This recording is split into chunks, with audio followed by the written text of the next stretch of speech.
Alright, so we're gonna go talk to Grahatia and, Kryl. Kiri!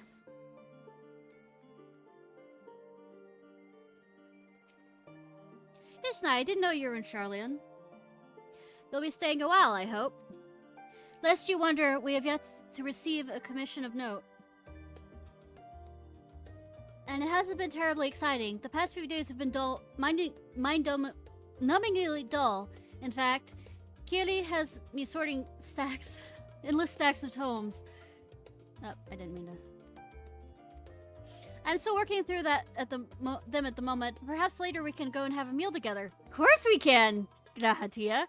I would like to hear about your recent adventures, and of course I'd be more than amenable to embarking on one together. Oh, Ishnai, good of you to visit.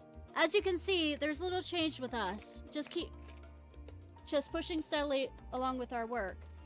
A typical day involves us tending to our commissions, sorting research materials, and liaising with collaborators. Doesn't sound like much, but it keeps the few of us here busy. As few as we are, we've been able to keep your chamber as it is. If ever you need a place to rest your weary head, you're welcome to use it.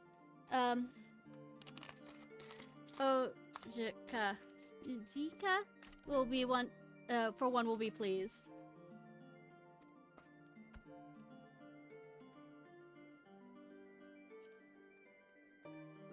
Hi, Anubis. You want attention? Kitty want attention? I've been playing with you in between, you know, bits and pieces, so it's not like you aren't getting enough attention. But you do that cute little meow, and I can't help it. You're going to Apora.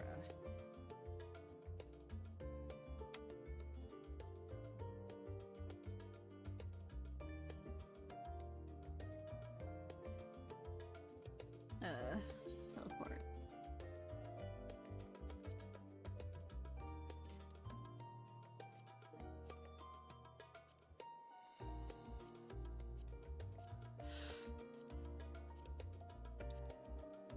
Apora.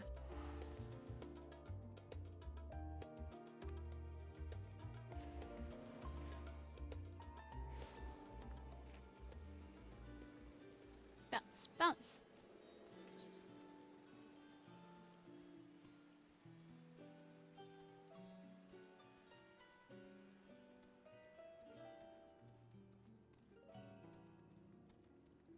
Rissy? As I live and breathe, it really is you. I assume Nimji was simply attempting to pull one over on me, is it word. Perhaps I should pay more heed to her wild claims. Welcome, welcome. We appreciate any insight you can provide on the matter of this crystal. Professor Claudin will share the particulars with you. I'm on the debate whether I actually want to do the raid tonight or just unlock it. Yeah, probably just unlock it, because I haven't seen anything on it. I mean, I could in the middle of this. Well, it's not like it talks, so I can't do that too well. Also, watching me flounder is also fun. Greetings, Ishnai, and welcome to my humble laboratory. I'm sure Nimji has already told you plenty about us, but allow me to introduce myself personally. I am Claudin, leader of this little research collective. I must admit, I've been nervous about meeting ever since Nimji set out to find you. For a researcher in my field, there's no greater honor than to meet the first woman in history to traverse the ethereal sea and return to tell the tale. I mean, I was with friends. I was with other people. The professor speaks often and at lengths of your deeds, but he has no small number of achievements to his own name. He has peered deeper into the ethereal sea than any other Charlian, and the breadth of his knowledge is peerless. Peerless, perhaps, but for a single woman. We must seize this precious opportunity to learn what we can from her, and perhaps crack this conundrum that has stumped the three of us for moons.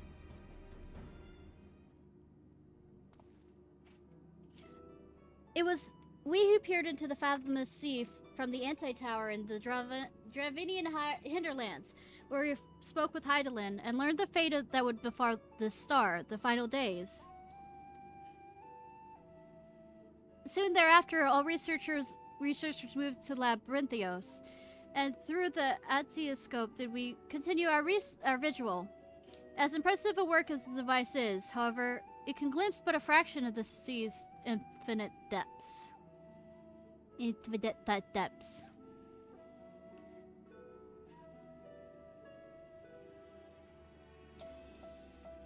Which brings us to the matter at hand. Not long after the Exodus was declared, we recovered an unusual crystal shard during a routine observation.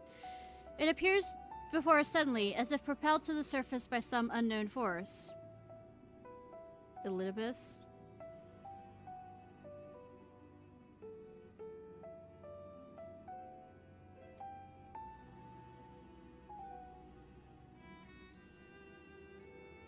We found it possessed an ethereal density that exceeds that of normal crystals by orders of magnitude.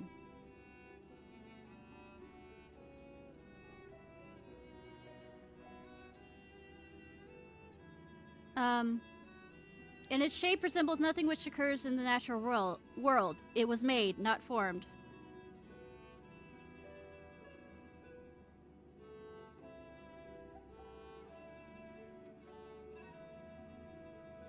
Unfortunately, that was the extent of the information we could glean before we were forced to turn our focus towards the Exodus. The crystal was very near forgotten amongst the sudden upheaval.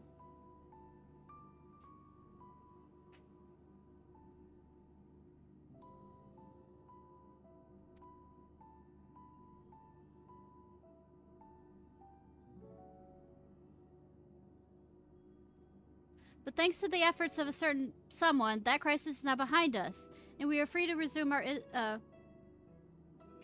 research.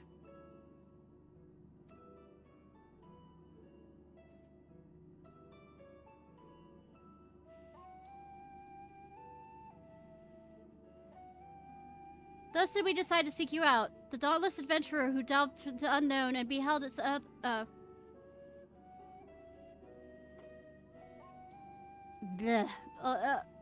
innermost secrets, and now we would have you see for yourself.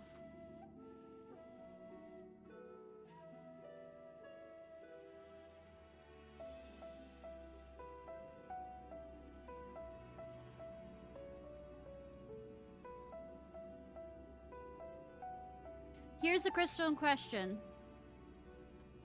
If it resembles aught you have encountered before, even by the smallest degree, please say so.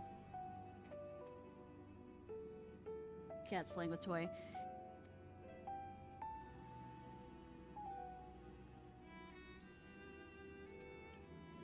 Wait.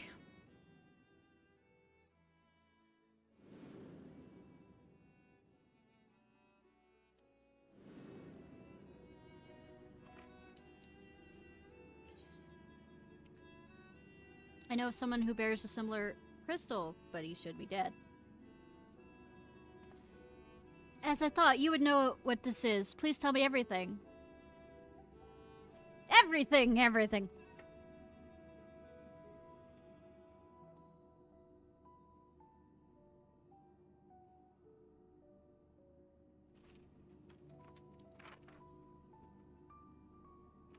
I see. The Asians use these to transfer their memories to new vessels. Fascinating indeed. It was plain that the crystal was special somehow, but this revelation surpasses even my considerable expectations. Similar artifacts have appeared throughout the ages.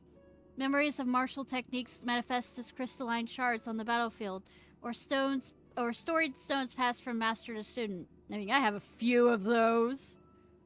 A comparison between said artifacts this crystal might prove a fruitless first step in unveiling the true nature. What do you think? I'm looking at the guide for the raid, and I feel like I do need to actually study it before, especially if I'm going to be a healer. Revealing its true nature. What do you think, Professor? Lasting memories, windows for which we can gaze upon the invocation of the 14. Unlike the crystals in Ishnai's story, this one does not bear the mark of the invocation. Then, who could these memories belong to? And more importantly, why they were stored in this particular shard. More importantly still, why was it set adrift on the ethereal sea? Yeah, he's not paying attention.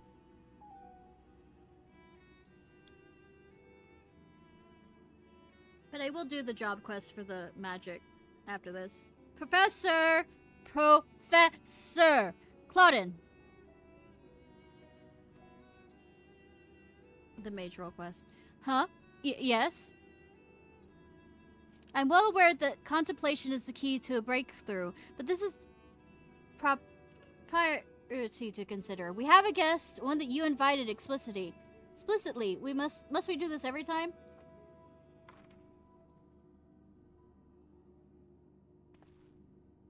What? Ah, yes, of course, our guest! Terribly sorry, I do so find easily myself unmoored by the tides of rumination. It's fine. Perhaps a more engaging use of your time with us would be for you to take that crystal. If indeed there are memories stored within, they may reveal themselves upon contact. First contact? Any contact? Touchy contact?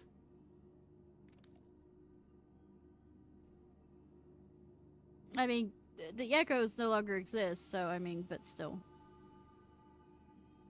If anyone, message, come to Pandemonium, please. Faces great threat. Star in danger. Again?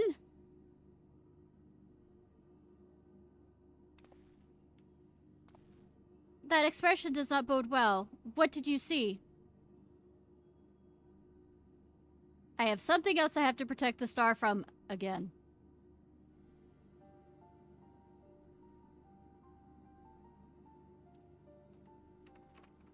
Pandemonium. This is not a word I've heard before. If my knowledge of the ancient tongue serves me, it means all demons. Not a name that inspires optimism, all things considered.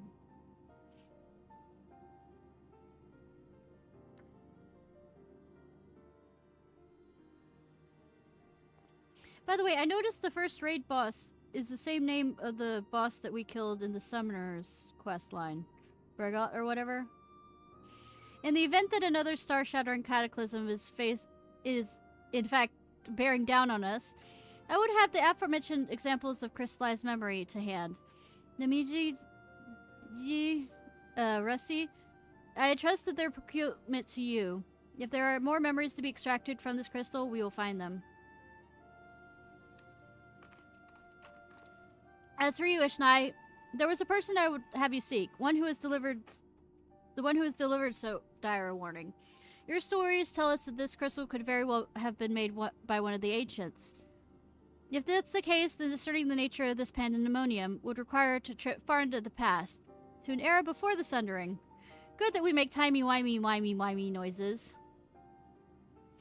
I know of only one individual capable of such a feat, the very hero who traversed time to prevent the world's doom.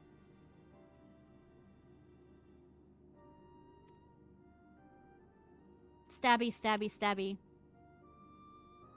I must confess, the tales people tell of your adventures beggars belief, and their veracity has been subject to much debate among my peers. After today's meeting, however, there's no doubt in my mind that every incredible exploit is fact. I wouldn't say that. You should hear some of the crazier ones.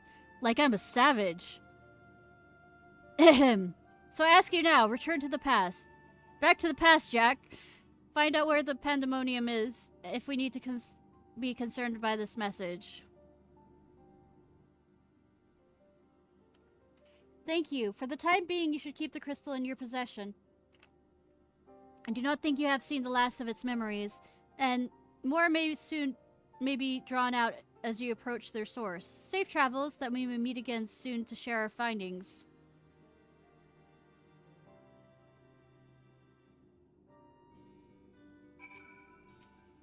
Pray journey to the past, Jack. Ascertain the severity of the threat. Keep the crystal for now, until we can find a way to listen to its messages. It would do more good in your hands than ours. From this moment on, our objective shall be to fill every cranny of this place with crystals. Oh god. Surely the Gleaners won't mind braving a few haunted battlefields for the right price. I think they're already tired enough from all the shit we did for the end of the world.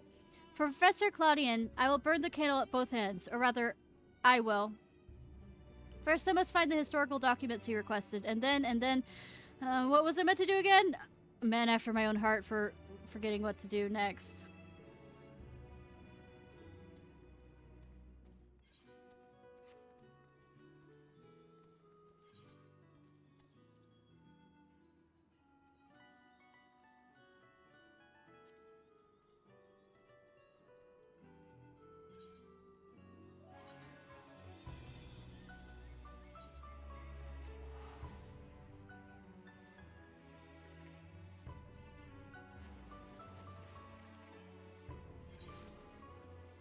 One of white means that they decided not to... were part of the invocation, but decided against returning to the star. Is this the original Elidibus? But it sounded like Elidibus, so I mean... like the one that we killed. Or trapped in the... Welcome, my lady. If you wish to go to the ocular, I'll gladly escort you. Destination.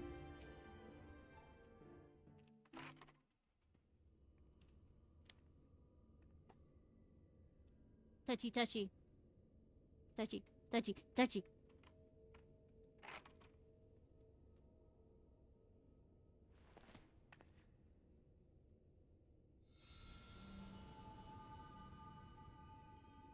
If receives this message...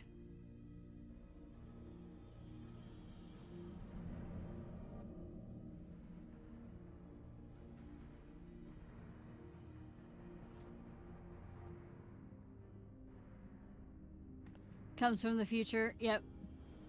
Back to the past, Jack. Come to Pandemonium, quickly. Yes, I shall slow walk to it.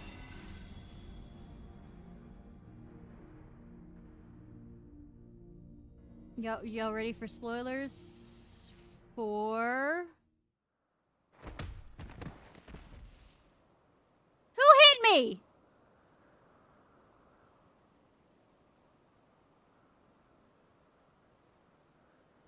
What the gods are?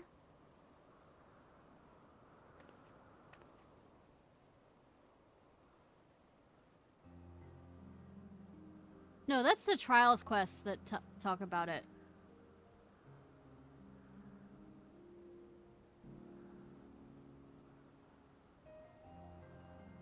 They probably are. Yeah, I know, right?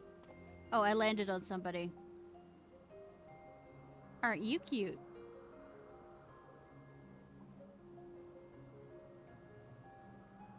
Could it be? Confused boy. It is Elizabeth since it says a boy. No, of course not. Apologies, but for the briefest moment, I thought you'd be a dear friend of mine.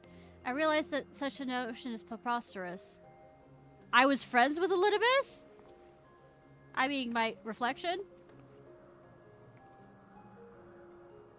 She told me a falling star would appear before me, and I suppose you must be it. Truth be told, I did not expect the expression to be so literal.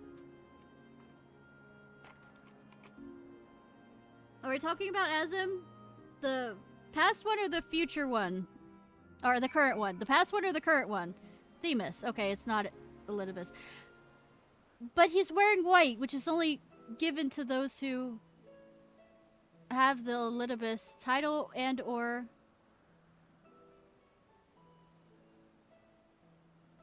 Or fallen angel. I mean, cat angel.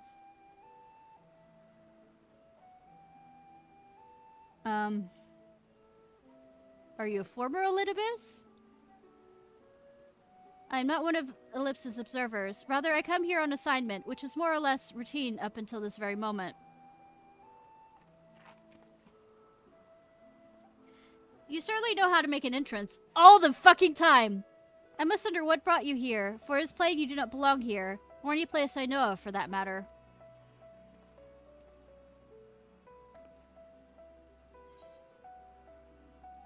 I'm Azim's familiar.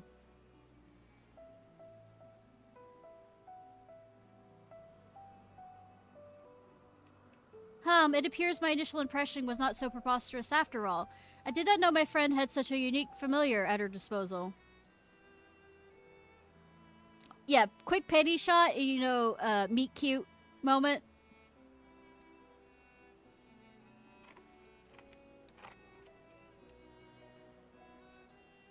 If you're here to Zem's behest, then I believe I can hazard a guess as to your purpose. You're here to investigate pandemonium, yes? If so, we may be able to help one another. But first, might it trouble you to explain how you came to collide with my skull? Like I said, cute meet cute. I was summoned.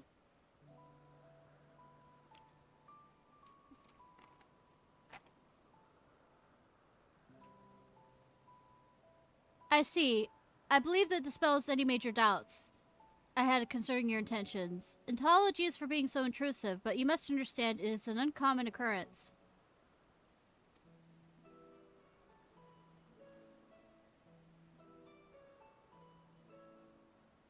I shall pry no further, for I'm well aware we all have secrets we must keep. However, if I may, I would very much like to take a look at this crystal of yours.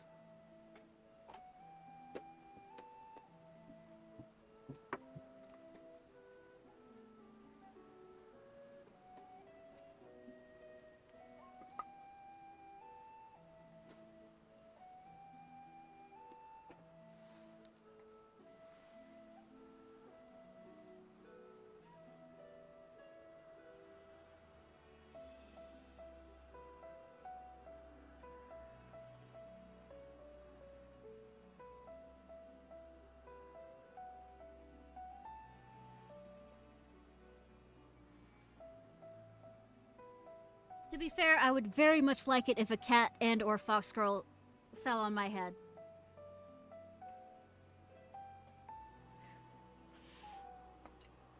Fascinating. While I cannot say as to what it contains, it is clear there are memories stirring within.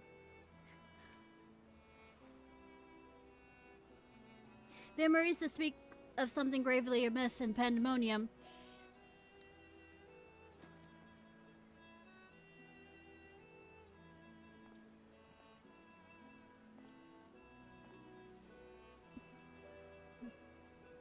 The facility extends beneath the lips.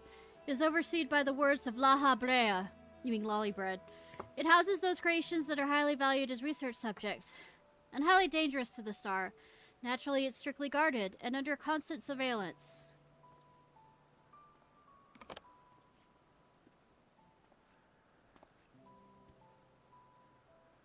Several days ago, however, an unnatural shift in the flow of its surrounding aether was detected. Soon thereafter, all communications from Pandemonium ceased. I am here as representative of an organization that works directly with the Convocation, and have been tasked with investigating this incident.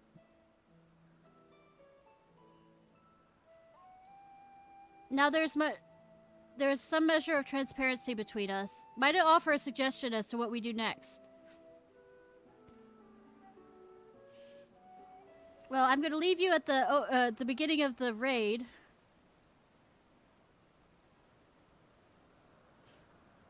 Is one of the things I'm going to do. When I unlock the raid. During the course of your investigation, you may discover valuable artifacts. These can be exchanged for equipment by speaking with, Milain, or Inapora, or Djul at Razat Hand.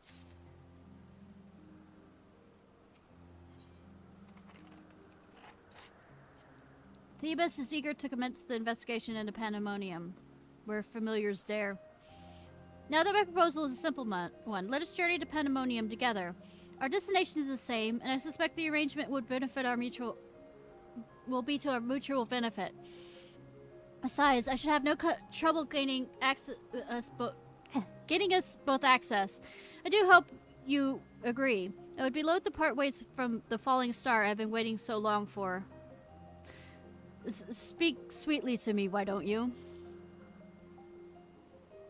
Earlier, I had planned to conduct my investigation with the friend I mentioned earlier. She also noticed the anomaly near Pandemonium, so it seemed only natural we should investigate it together. However, she eventually decided that it would be unwise for both of us to go. If two members of our organization... Why can't I meet my past self? We'd been seen poking our heads in restricted facilities. It could raise questions, you see. I decided to go alone, but she left me with the words, "Fear not, for my absence a star shall fall before you." While I could not comprehend her meaning at the time, I believe now I understand. She does have a way of being right about these things. Did I foresee myself? Like, actual myself? Like, meeting myself? Like, how? Even so, her hints of what to come are generally more cryptic. I suppose I should have kept my gaze to the heavens. Suffice to say, I'm grateful for your presence either way.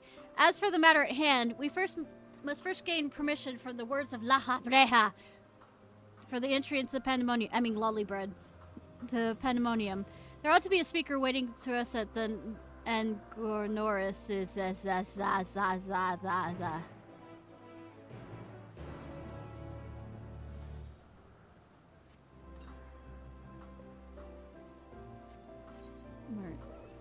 there.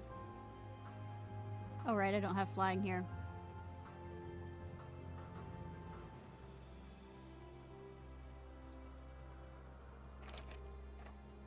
I'm just gonna ride my pup then.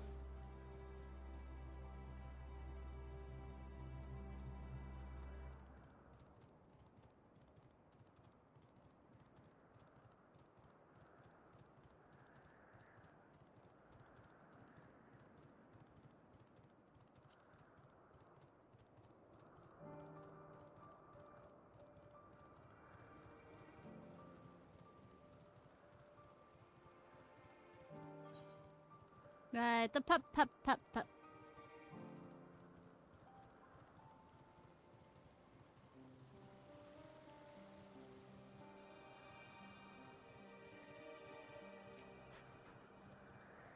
I sent a request for permission before setting forth the ellipse. With luck, we shall not be waiting long. Are you a Laha Brea? A speaker, like, literal Laha Brea?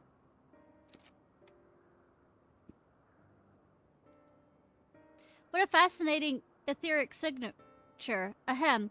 In accordance to the convocation's request, the two of you have been granted leave to observe pandemonium. I shall register your aether for the records. From this point on, you may freely come and go from pandemonium as you wish. Now that was a painless process, I take this as a sign we're meant to conduct our investigations together.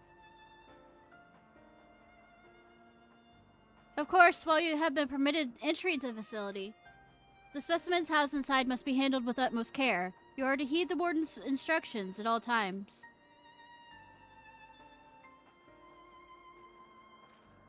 Those who conduct their work within pandemonium are called warders, for their role in the respect with the creatures within. Generally, creations that pose a threat to the safety of the star must be undone.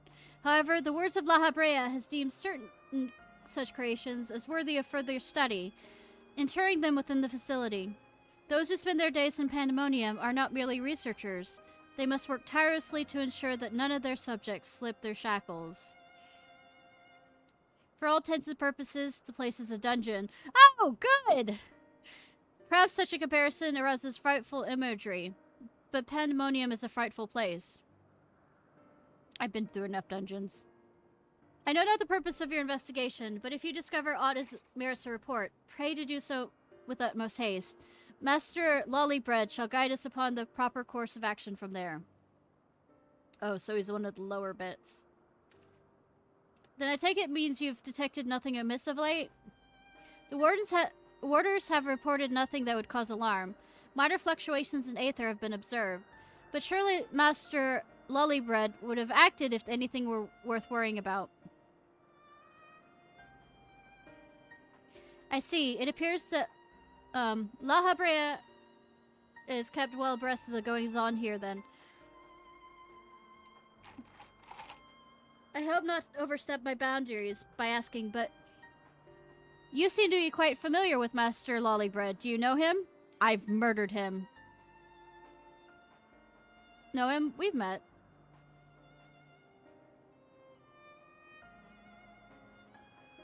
that a mere familiar would have the honor of meeting La Habreja. He is not known to easily afford others his time, so you must be extraordinary indeed to be granted even a moment of it. I murdered him. I murdered him! Regardless of while I doubt I need to tell you this, he is of the convocation. Take care that your actions do not hinder his work. With that, we are free to make our way to Pandemonium. The nexus that will take us there is on the eastern bank of Leth. Let us delay no longer. Leith. Letha Thrito. Bubble.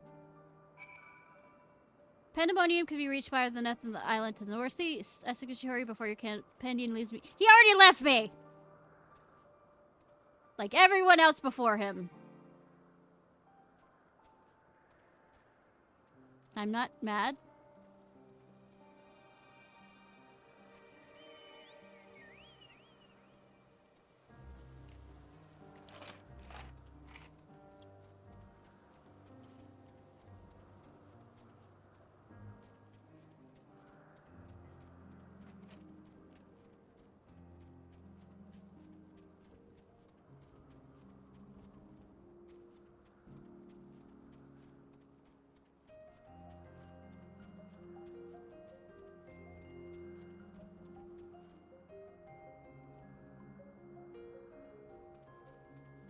Will that teleport me? Or am I being stupid?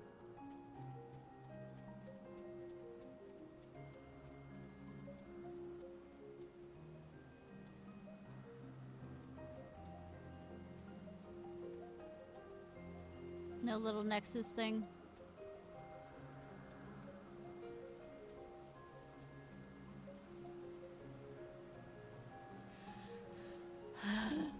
I guess. We go to Orkins. Go to Oink Oink Oinkins. Bad joke. Is it though?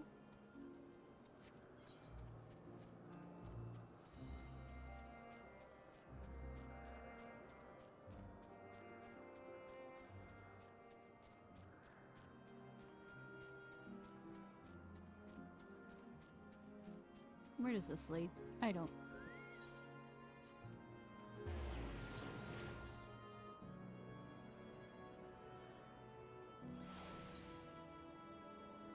I guess correctly.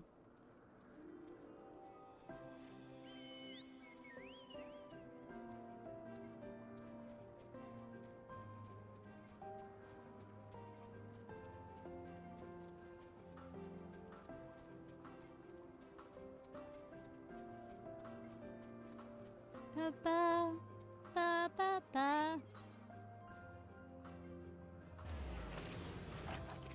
Are we there yet? Maybe. How about now? Maybe. How about now? No.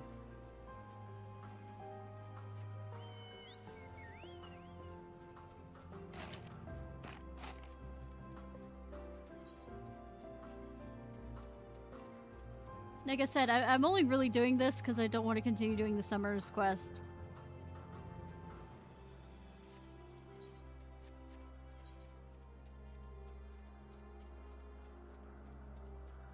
I'm gonna have to go back to it, yes, I know. I might even skip it to go back to doing the...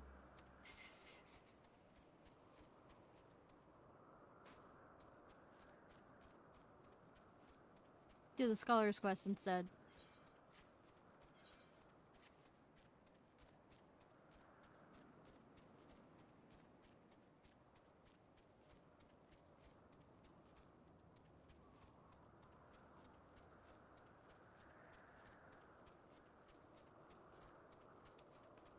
Sarah. Southeast. Yeah.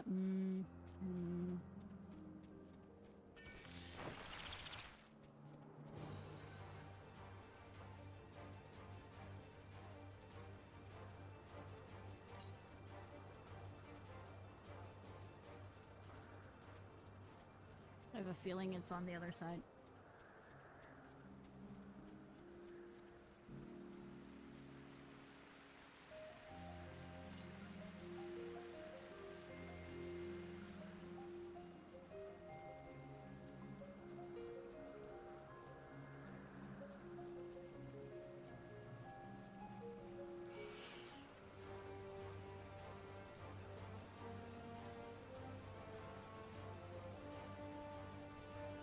Yeah.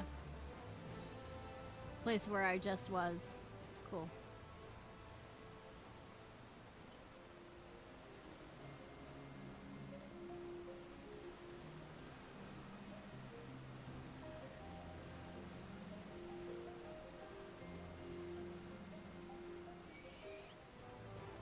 Medusa, no.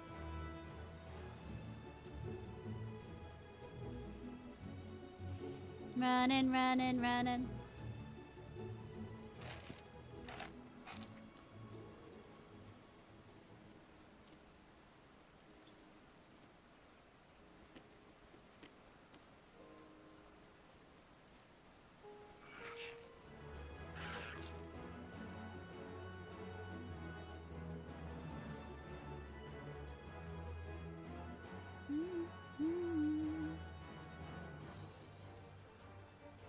Hi! I have come to... I had to contain my surprise for the sake of appearances. But is it true that you two have met La Habreja in the flesh? I find you more fascinating by the moment. Still, I shall refrain from asking too many questions. Secrets will make our journey all the more intriguing. We shall come to know each other in time, I wager. Or else why would fate have orchestrated our meeting? I don't know, game developers. Why?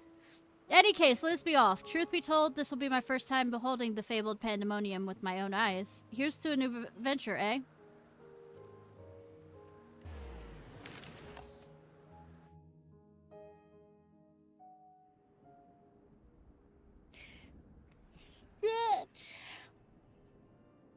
No, this is Hades. Cool.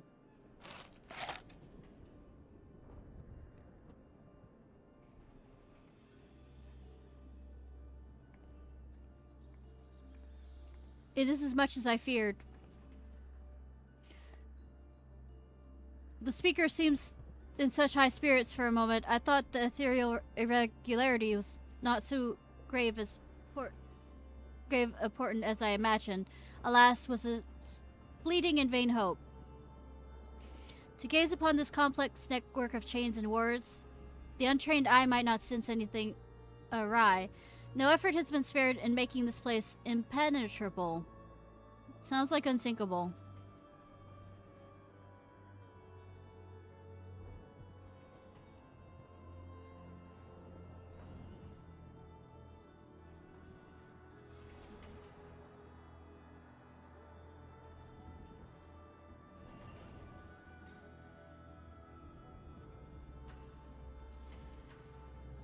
Even the finest of masterworks is not without its flaws, however.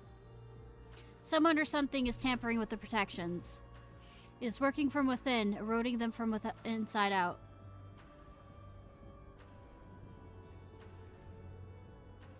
Fear not, there is no immediate danger. I reinforced what protections I could the moment we arrived. This progress will not put an end to whatever is occurring, but it should at least serve to slow its progress. One small victory, though the road ahead of us is yet long. Yes, powerful forces are at work here. The silence in the air speaks volumes. While I did not expect a bustling facility, I see not a single warder. Our first course of action is to seek one out, wherever they might be. However, there's something you must know. The magic I wove upon entering requires my constant awareness. That is to say, if we were forced to fight, I cannot risk joining you in battle. Should I lose focus, Pandemonium's protections will rapidly crumble before the full force assailing them. Escort mission. Were there any other way, I would gladly choose it, but let us at least be grateful that neither of us are here alone, trapped in hopeless circumstances. If we should fail to find a peaceful solution, then I hope I can rely on your strength to see us through.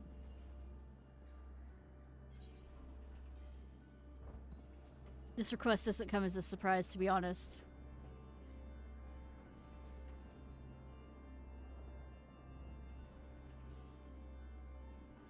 At least you received it with good humor.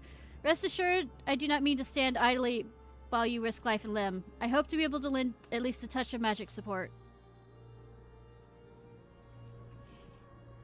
Creation magics do have their uses in that regard. I had in mind to use your Aether as a basis for illusionary allies that will fight at your side. Perhaps 7 shall do. Not exactly an army, but by the looks of you, a formidable band nonetheless. Then so shall it be. Now, what I wonder awaits us in Pandemonium's pitless halls.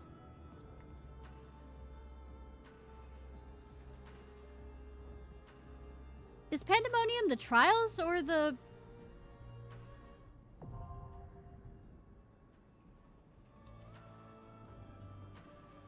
It's the trials, isn't it? Okay, let's say for show what awaits us. Let us be ready for the worst. It's the raids? Okay. We cannot be taken by surprise. But it says first circle.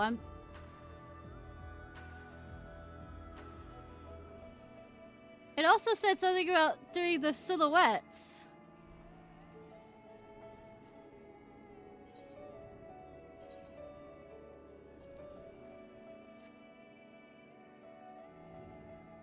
Oh well. Not tonight. Besides, it's Sunday night. I'm not gonna get... It'll probably take 20 minutes to get anybody over here.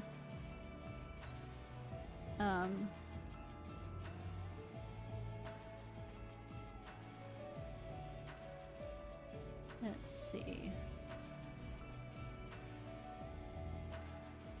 What do I want to torture myself with?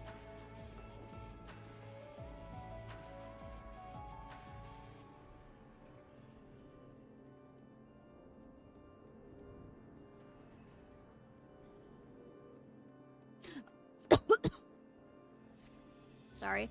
Why don't I do the role quest, and that'll be the end for the night for the magic role quest.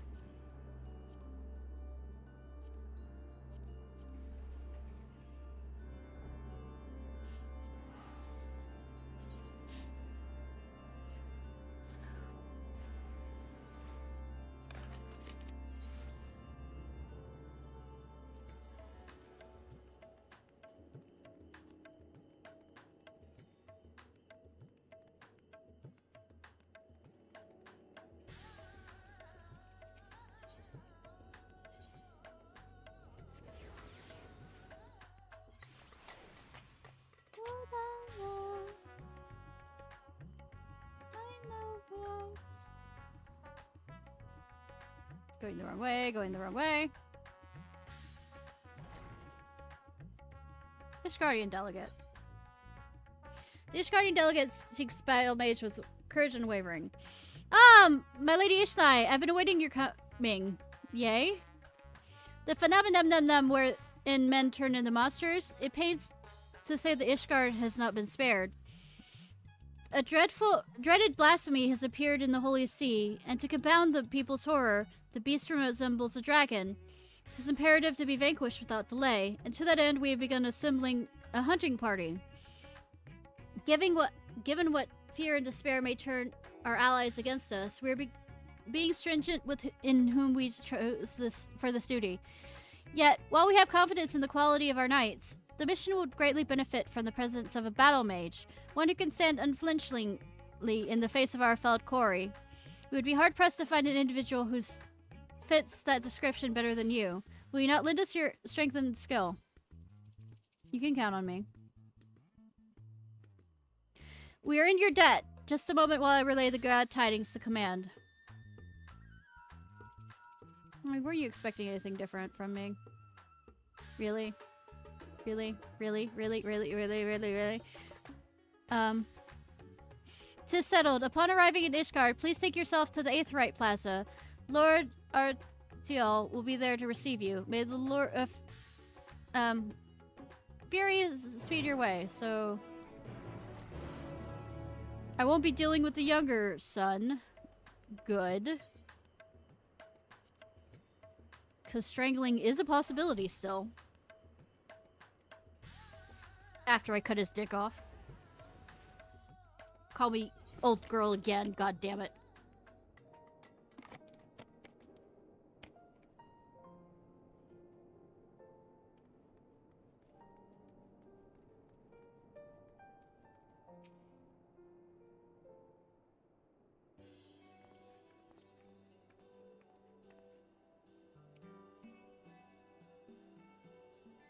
Ishnai, I've been expecting you. Words cannot well express how heartening it is to have you fighting beside us.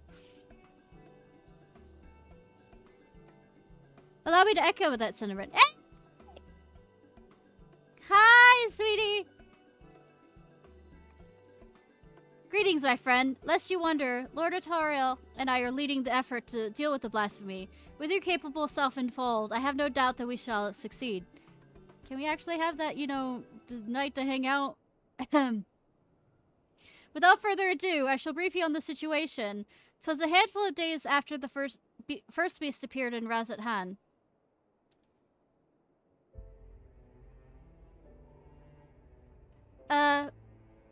Elzen man was observed in the hoplands in the pillars, walking with an unsteady gait. All of a sudden, he buckled over as in pain. Before anyone knew what happened, he transformed into a terrible draconic beast.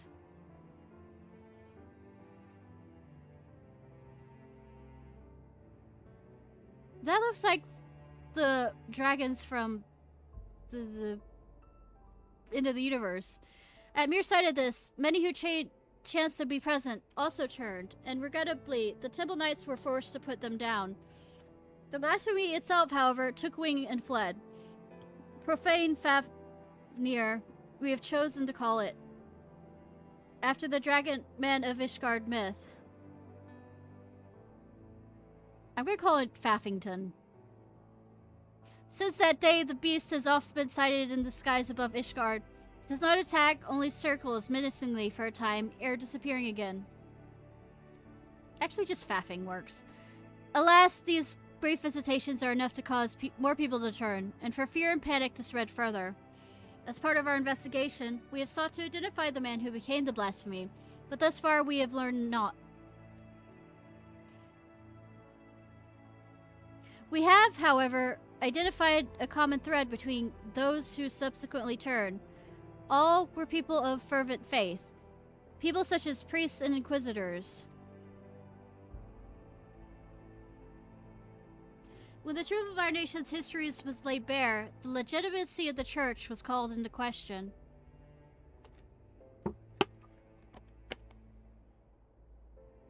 Many Ishgardians struggled to reconcile their revelations with their beliefs, and none more so than the pious. Such men and women, we posit, would be more than susceptible to despair, and therefore the transformation. We must find a way to stop it. Ishgard has only just emerged from a 1,000-year war. We cannot suffer another great tragedy, much less so soon.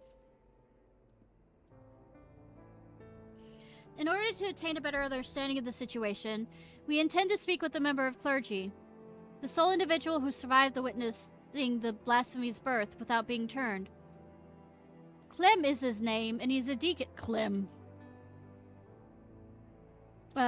Is a deacon at St. Renabald's church. Come, let us seek him out there at once. He's now Flim. Look, I'm not very creative when anything.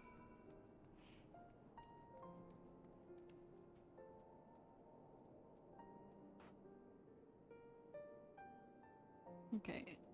It is an actual...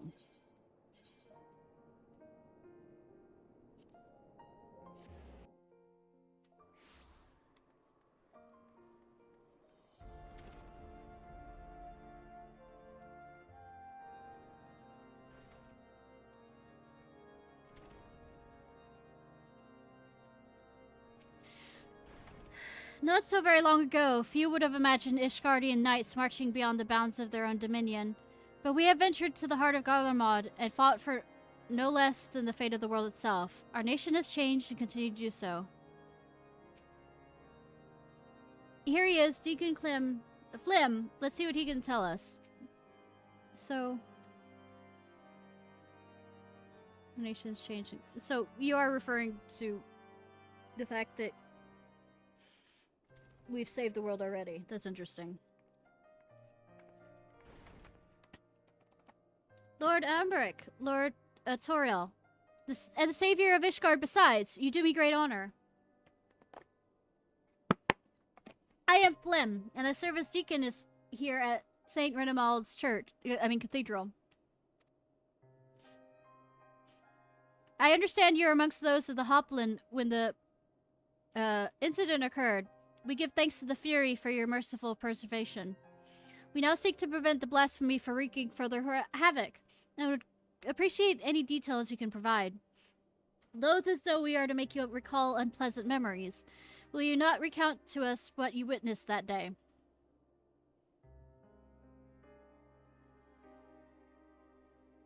Very well. We are presently locating the vault's libraries to the cathedral, in case you're unaware. We had finished delivering a batch of tomes, and were on our way to bring over another. As we approached the Hoplon, we noticed a young man walking unsteadily. No sooner had he come to a abrupt halt that he transformed into a draconic beast. The fiend fixed us with a menacing glare, and it was all we could do to find our wits and flee. But, to my compounding horror, my brethren who were with me began turning into monstrosities as well, one after another. Praise the fury that you at least were spared, Dean Flim. I cannot imagine how frightening the experience must have been. Question mark, question mark.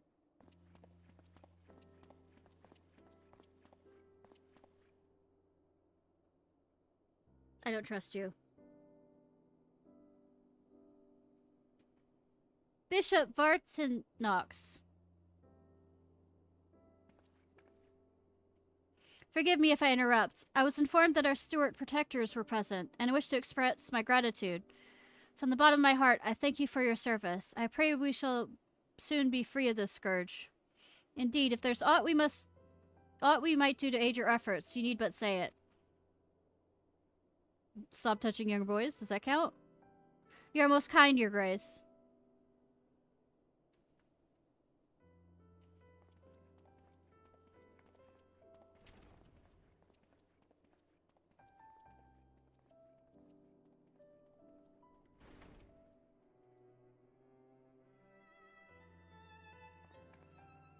That was Bishop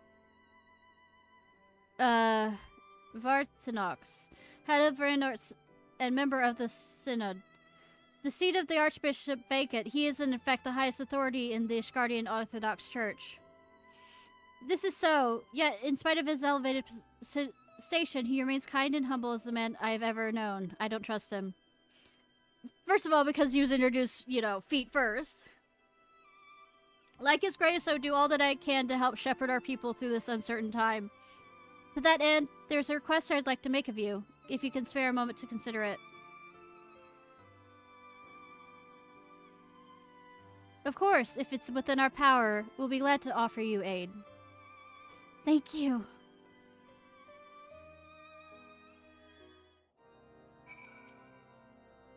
The deacon is no less terrified by the blasphemy than his peers, yet he alone did not turn. But by what grace was he spared?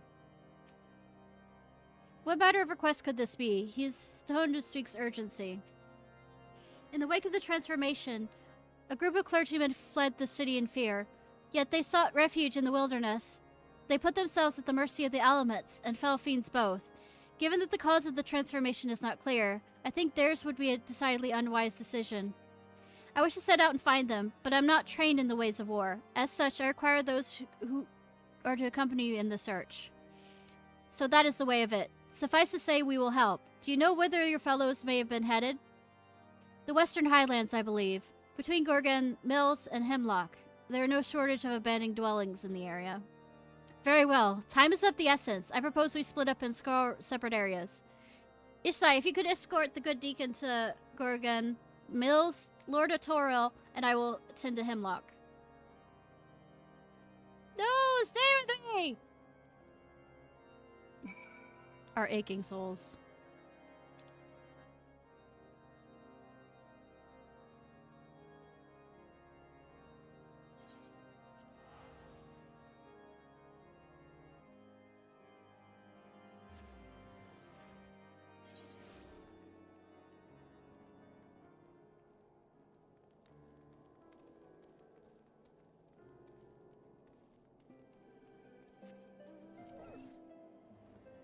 Hop, hop. Fly, fly. Give me My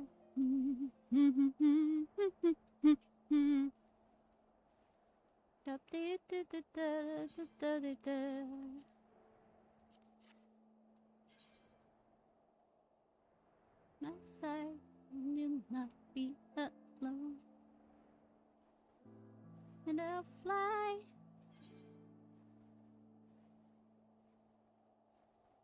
Following the sleet. Doesn't have to say goodbye. Skies forever.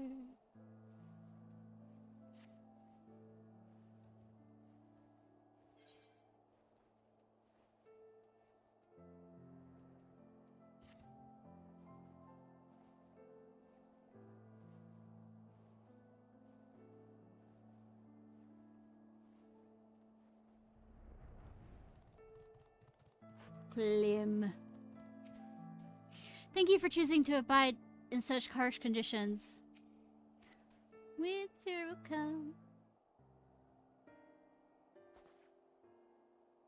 You! Ah, I see you found them.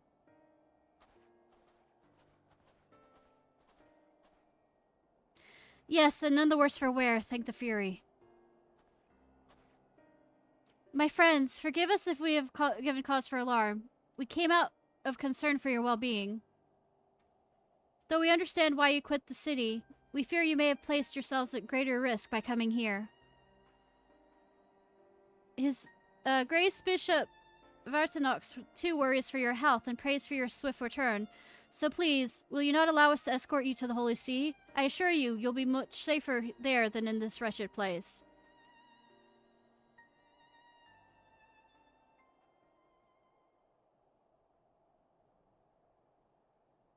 Servants of the Fury will never be safe in this city, don't you see?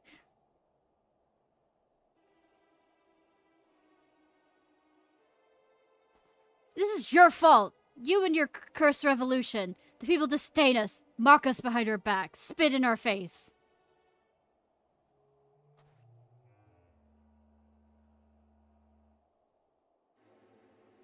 And now someone is conspiring to transform us into monstrosities.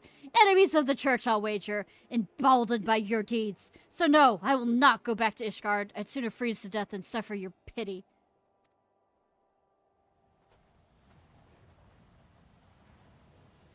What? Somebody... All I've ever done is in service to her. I am a good man. I do not... She cannot forsake me. Bye-bye, soul. Completely destroyed that soul. Alone to preserve us. Have my bubble sword.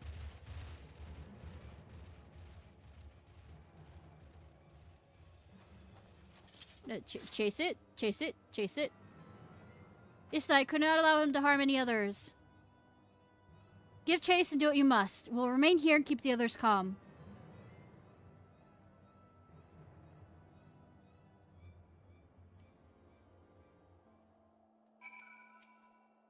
Dean Flim, please do what you can to reassure them. Yes, of course. It's all well, my friends. Come, join me in prayer. Don't worry about us. See to the beast. It can't have gotten far. I mean, it's gotten pretty far, actually.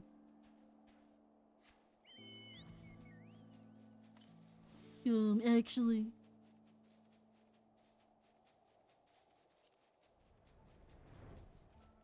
What?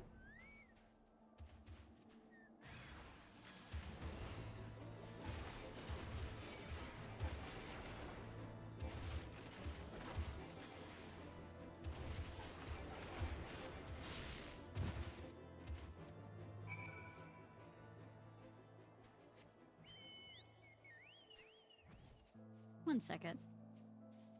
Checking something. Eureka is a deep dungeon.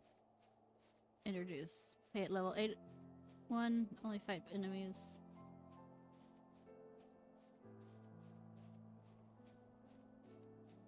Oh!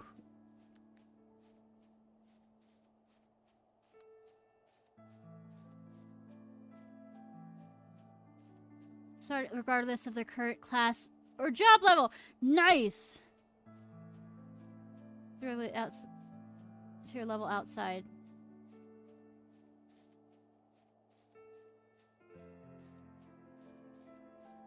We might actually do that at the end. So I can work on other things till next Sunday.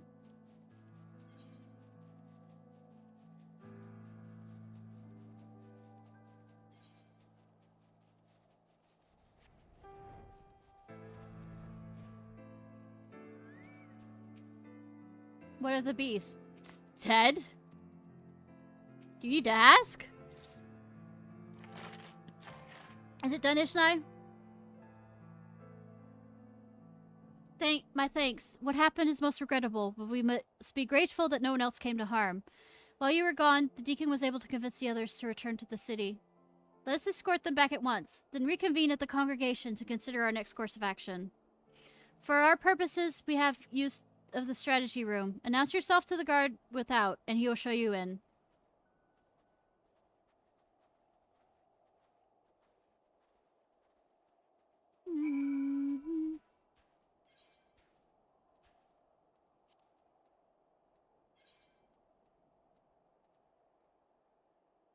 What am I doing? Foundation.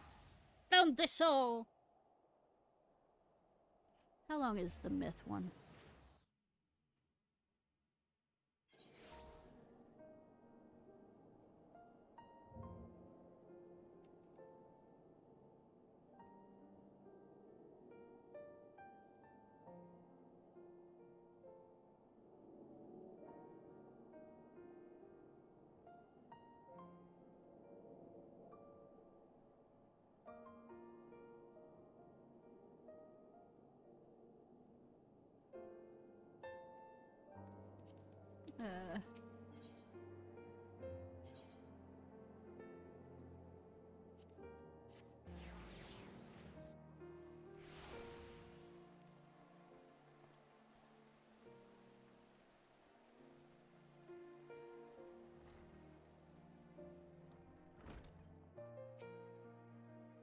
Lord Aelmec and Etor wait you within the strategy room. We're doing them now, yes.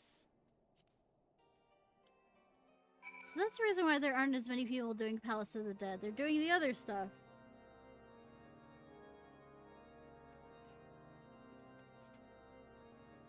Excuse me while I walk across the table. Here we discuss our plans to deal with Blasphemy. Whensoever you wish to enter, you need but say so to the guard.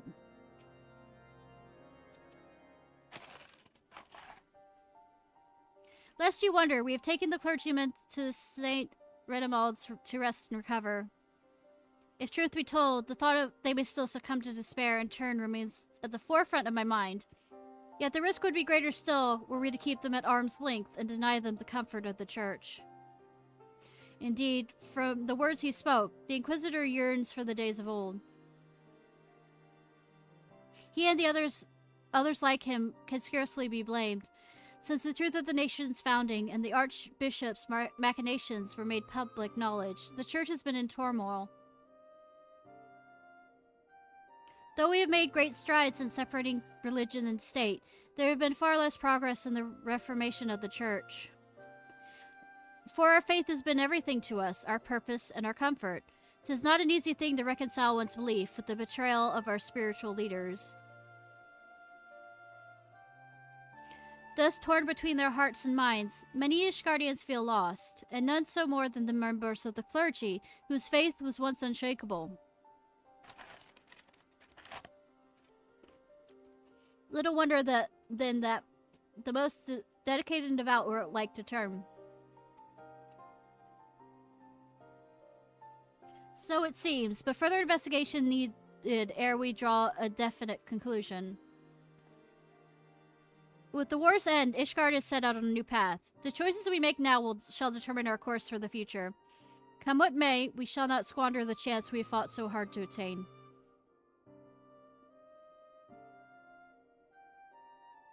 Once the returned clergymen have sufficiently calmed down, I shall have the deacon speak with them, that we might gain insight into their individual plights. Good. Meanwhile, I shall take the opportunity to brief my men on recent developments. Pray, take a moment's rest, my friend. No, I won't. You have earned it. When you are ready to continue our work, you may seek us out here. Good, I'm not moving.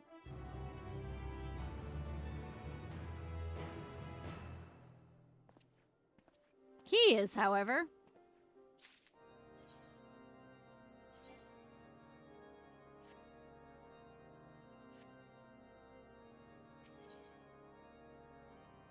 Waiting. Ishnai, your timing could not be better. Deacon Flim has finished speaking with the rescued clergyman and will be here shortly to share his findings. Lord Amak too is on his way. Let's wait for them.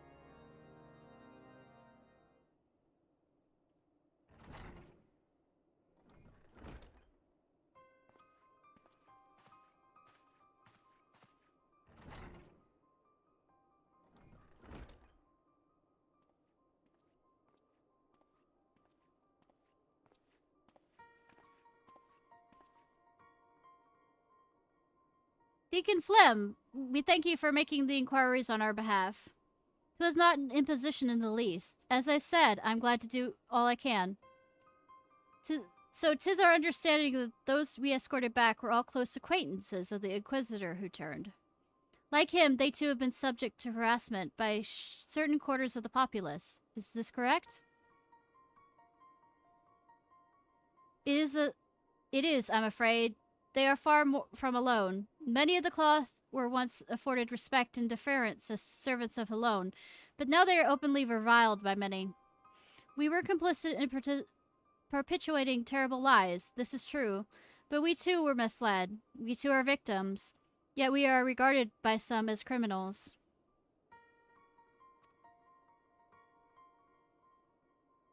Well, I do understand the people's anger, but it saddens me to think that they would thus lash out at their fellow man, especially when we need solidarity most of all. Though I can imagine your plight, I would not presume to fully grasp your pain. Would you tell us of the challenges you and yours have had to face since the war's end?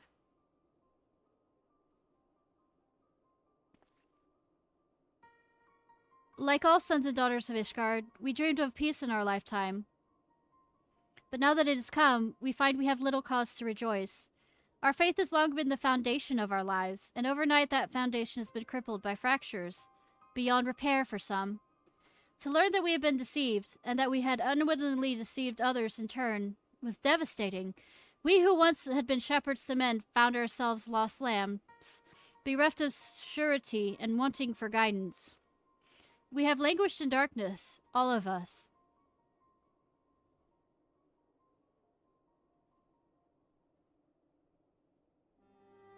Yet I have faith that the church will redeem itself, that it will find a new path, and again become a beacon of hope for the people. I see. Thank you for sharing this with us. Your testimony has confirmed our suspicions.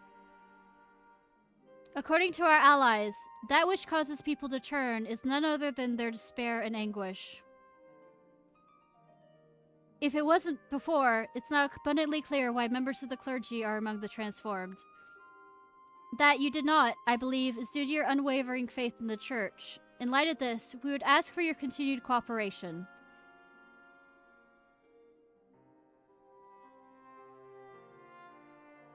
Of course, anything to help my brethren. Now that we've established the cause, it leaves us with the mystery of profane, Faffing's identity. The progenitor of these troubles, could he too have been a man of the cloth? From what I recall of his garb, I doubt it. He was dressed in common fashion, and inadequately against the cold besides. Since it be said that some of the individual may remain in the blasphemy, influencing its behavior.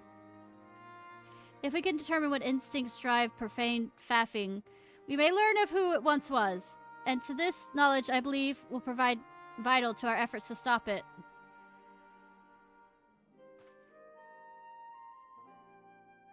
Deacon Flim, we ask that you reach out to your fellow clergymen. Please do what you can to ease their anxieties.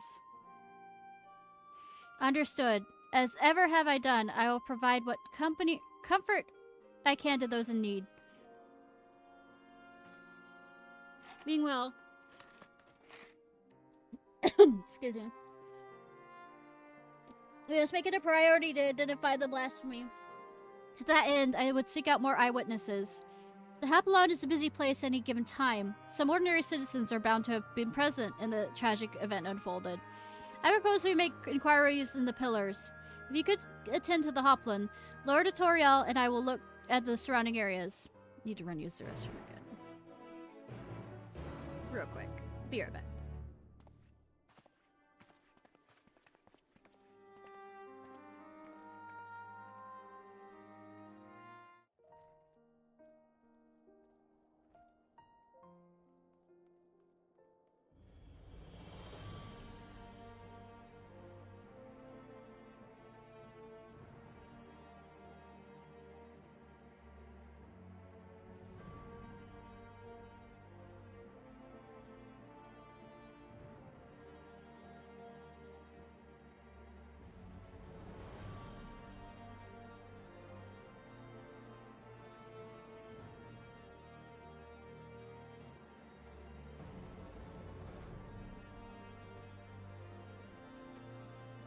Yeah.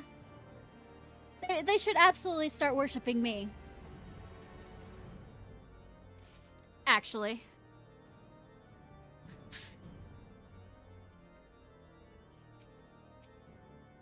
Go otherwise. Are they still in there? Nope.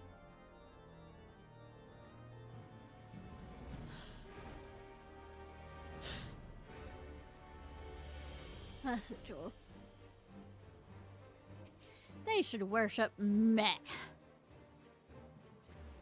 Because I am most need of worship. I'm joking, I'm joking, I'm joking. Sociable citizen. No, I didn't see that dragon, nor do I wish to, frightful as it sounds. They said it wasn't a Dravian attack. If not, then what was it?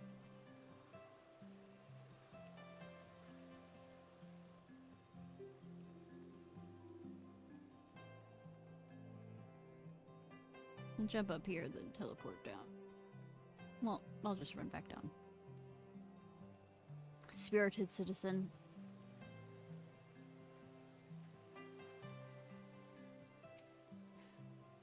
The dragon appeared in the Hoplin. Yes, I saw it with my own eyes. I take a moment in Erlazin next to terrible beast. He was a heretic, I take it. The Savvy's been working. A lot. I don't be... Say, if he needs rest, he gets rest. Oh, I ran right by it because I was looking at chat. I wasn't present for the incident at the Hoplin, but a young man poorly dressed for the cold I did see. I recall him well because an aide of the St. Valterus was searching for him. He was a patient at an infirmary, and by coincidence had the same name.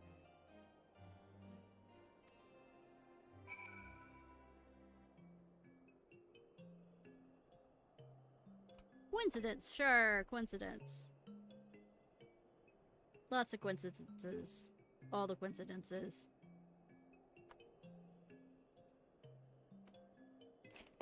None of the coincidences. I'm going through the list, am I?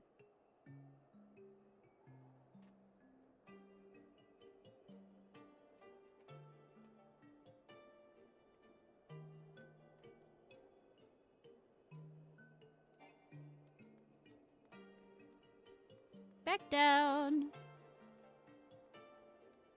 Ba ba ba ba.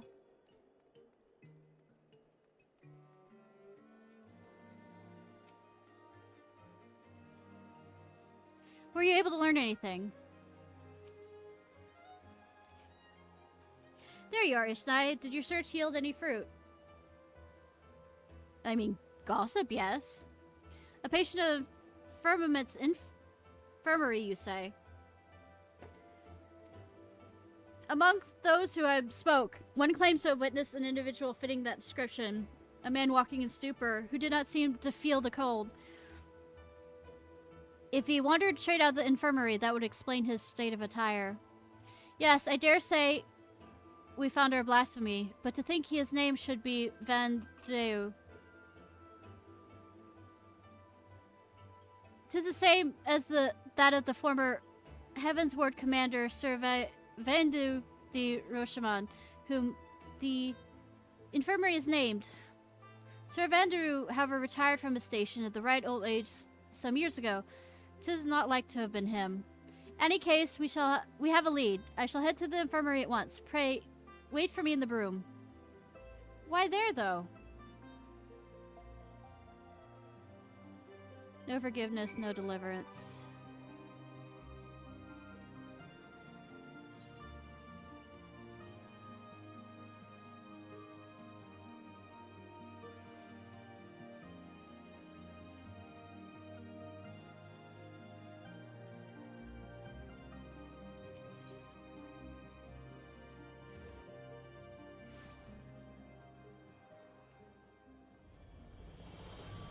Bum bum bum bum bum bum bum bum bum.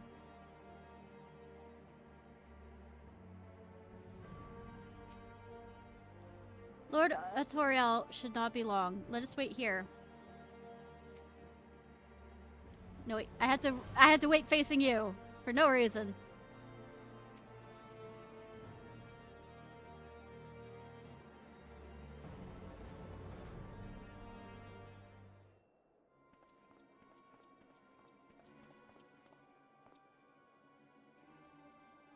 This is Loverick, the age who is in charge of, Fafnir. Have you found him? Oh, please say you have. We have not, I'm afraid, but we seek to, and hope that you could tell us more about him. May we ask how he came to be at the infirmary? He was found by a patrol in the Central Highlands. After being treated for his hurts, he was brought to us for convalescence. Being in the prime of his years, he had been doing well, but then... Prime of his years, by all accounts, he is no old man. It's safe to assume it isn't Sir Vandu.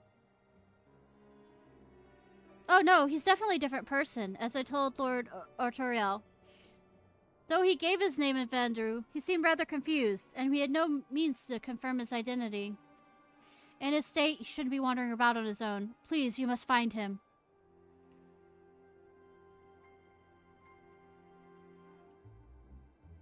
The man who recently turned into the beast at the Hop Blonde. We regret to say it may have been Vandu.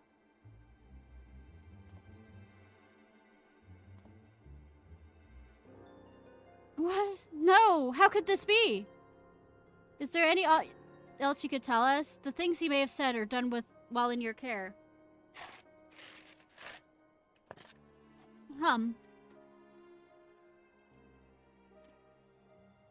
While he was still unconscious, he would often ramble, though most of it was incoherence.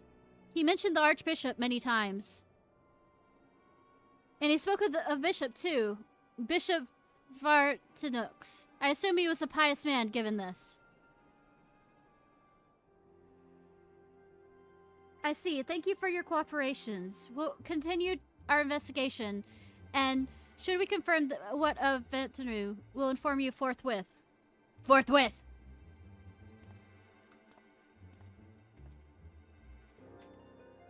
Let us return to the congregation for now.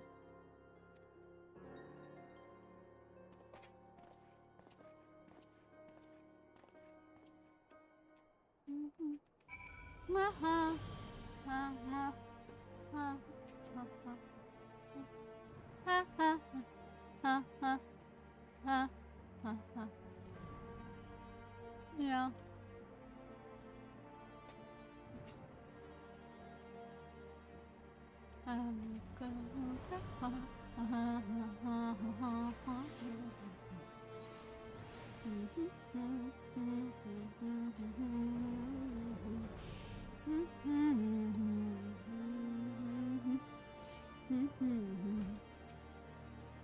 Head to the strategy room and I'll be glad to show you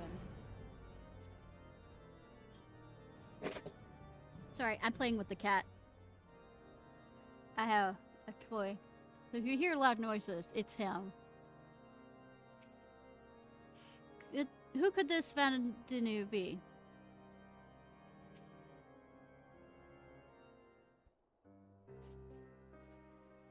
A mystery remains, but we are one step closer to identifying the man who became profane Faffy. Indeed, though he did not first appear to be a member of the clergy, his words betray a fervent faith. And how curious that he should speak not only of the Archbishop, but Bishop Fart. I'm gonna call him Fart. How does that sound? Specifically.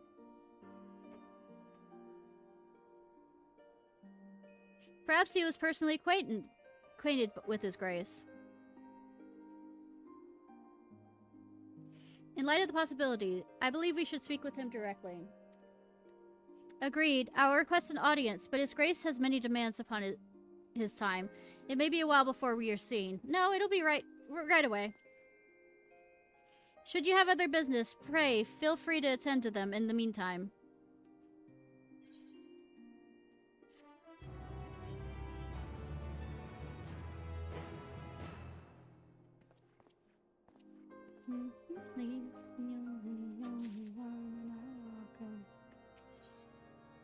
Look of relief on Atoriel's face bespeaks your timely arrival. Ishnai, excellent timers everywhere. Dean Flim just sent word that Bishop Fart will see us now, which I mean right this instant. This is extremely short notice, I know, but it would not do to miss an opportunity to learn how he and Vendo are maybe connected. Not wishing to keep his grace waiting, Lord Aramak is already on his way to St. Renamald's church. Come, let us hurry there ourselves. Ba-ba, ba-ba, ba-ba, ba-ba, ba-ba. Only justice, only vengeance. Yeah, vengeance and justice are totally two different things when it comes down to it.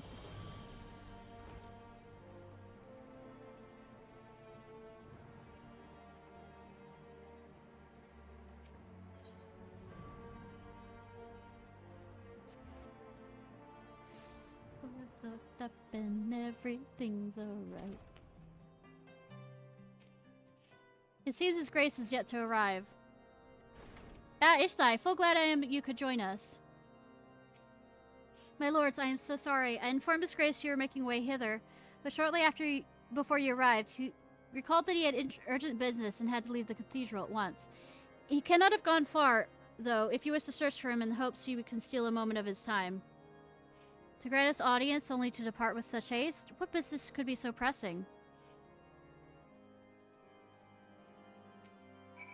His grace is yet to return, I'm afraid. Ba ba ba ba ba ba ba ba ba ba ba ba ba ba ba ba ba. See up there.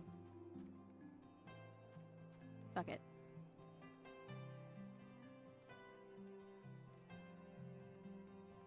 Ba ba ba ba. Is there no way to get a bitchin'? I hate the design of this city.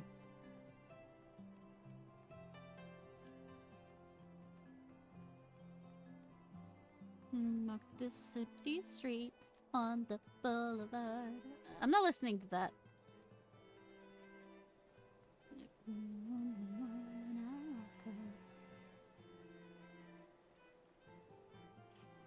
Watch me have walked right by him.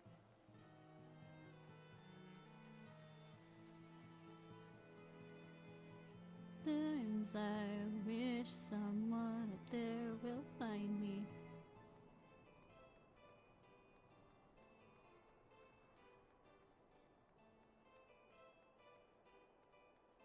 Bum bum bum bum bum bum. Oh, hi, Otoriel. I found his grace, Ishnai. Well now, even the Savior Ishgard should be here. Your Grace, perhaps it's simply our misunderstanding, but we were under the impression you had granted us audience.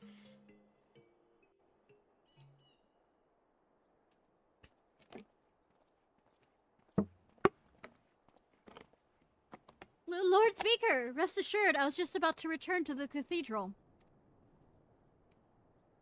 There's no need, Your Grace. This will not take long. As you have heard, we're investigating a young man named Vainzrio. Is he known to you? No, I cannot say he is. With the exception of a former archmandarite, I am sure I know none other by that name. But mine and the archbishops are known by many, yes? Perhaps this youth took inspiration from public services over which we presided. Goodly soul he is, full glad that his faith was a comfort to him in sickness, and I pray to Helone that he will soon be found in good health. Then, if there's nothing else, I shall return to my duties. Oh, Echo! The Echo exists. Echo! Echo! Echo! No. No!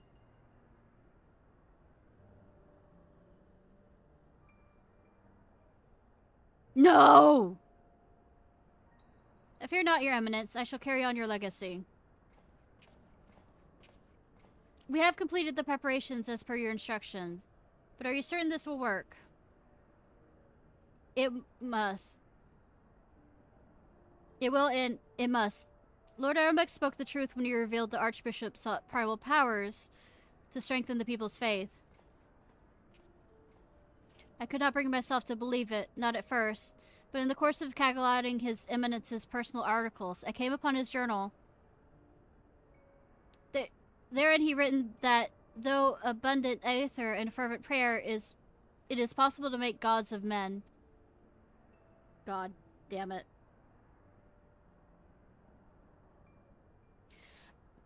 All this power... Aramek has to kill his father again. We require lies in this place, as Leia. By channeling the essential elements into the soulless flesh and sword we found.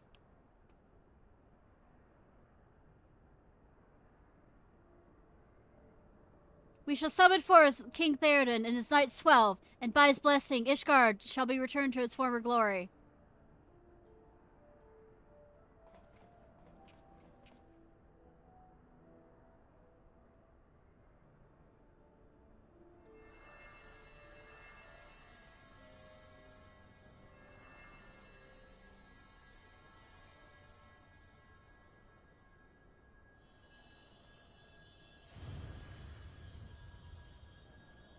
Sword we found.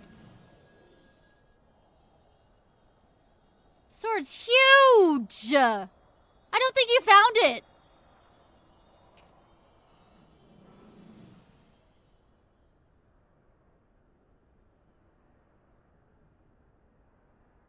What is this? It's just an ordinary man, scarcely changed from before.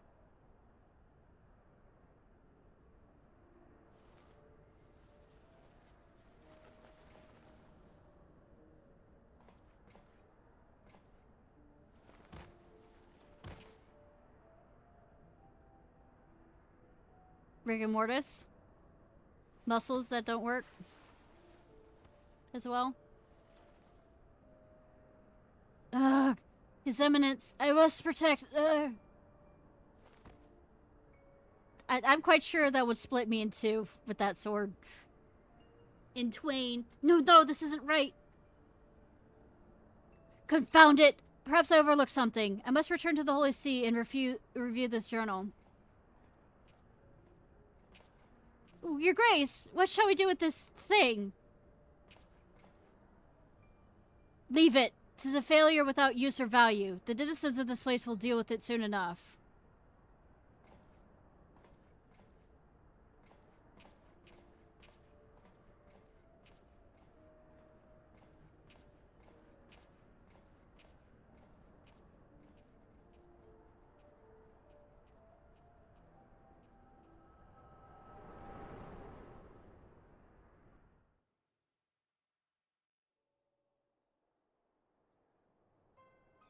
Ishnai, are you well? Were you perchance given a vision of the past? Attempt the summoning of King Thoradin and his Knights 12?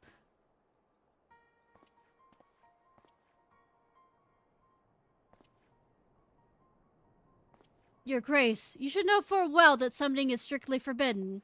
You'll accompany us to the congregation and explain yourself.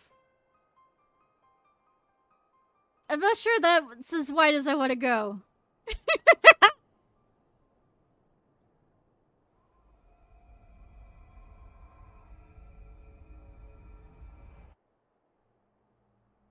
I have dedicated my life to the church, conduct my affairs in accordance with the scriptures, and taught others to do likewise. But you took it all from us, tore down everything that defines us.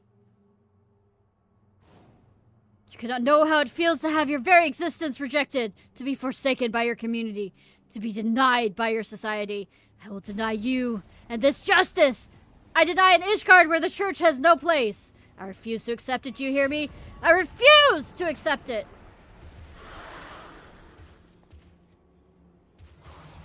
You know, those earrings must suck. Well, that one earring. Helvik. Nice. Your Grace, no!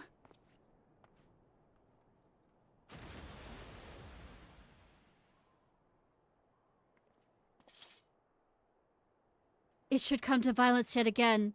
Would that your hand had not been forced, my lord. Deacon Flam should not be alone at this time. I shall remain with him while attending to the aftermath. When things are settled, I will return to the congregation. Pray, go on ahead and get some rest.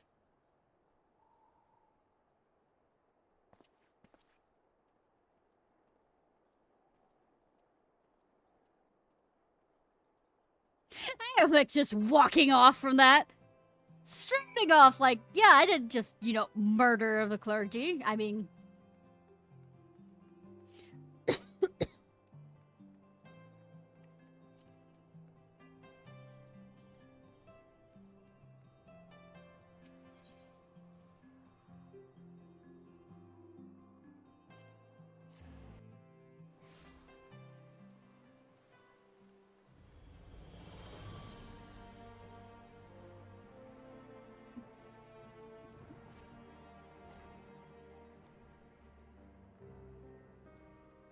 Why did it go this way?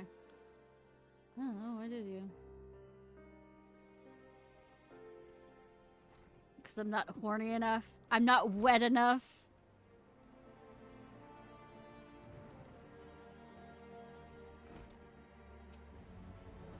Heading to the strategy room, I should be glad to show you in.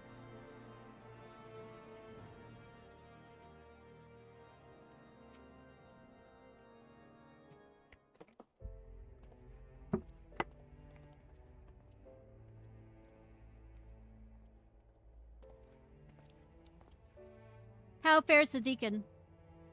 Well enough, given the circumstances. Though understandably shaken, he's more determined than ever to help his fellows. Truly, he is possessed of a stout heart. But to think even a member of the sin could succumb to despair in turn. The crisis gripping the church is far graver than I imagined. In pushing for such an abrupt separation of religion and state, we may have exacerbated the growing divide between the clergy and the general populace. Ishnai, will you recount in full what you witnessed in your vision?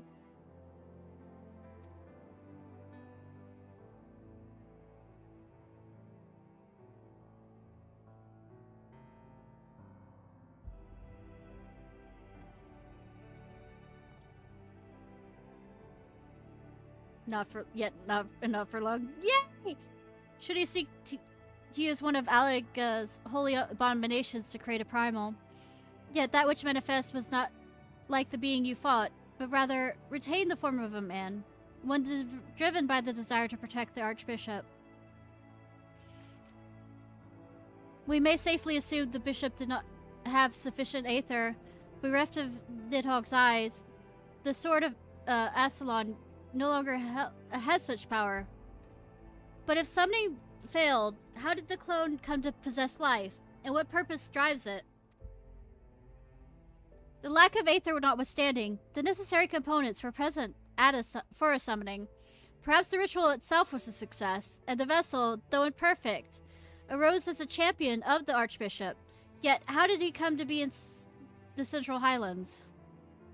You believe this clone and the man who became the Blasphemy are one and the same? Nay, I merely speculate. Yeah, considering what we know of the clone and Vainderu, it would seem a likely possibility. Whatever the truth may be, it will not elude us forever. But first, I must lay some groundwork for the next phase of our investigation. Good that you'll have 5 seconds to do so. God's forbidding, I will have news to share ere long, so pray look in on us when you can.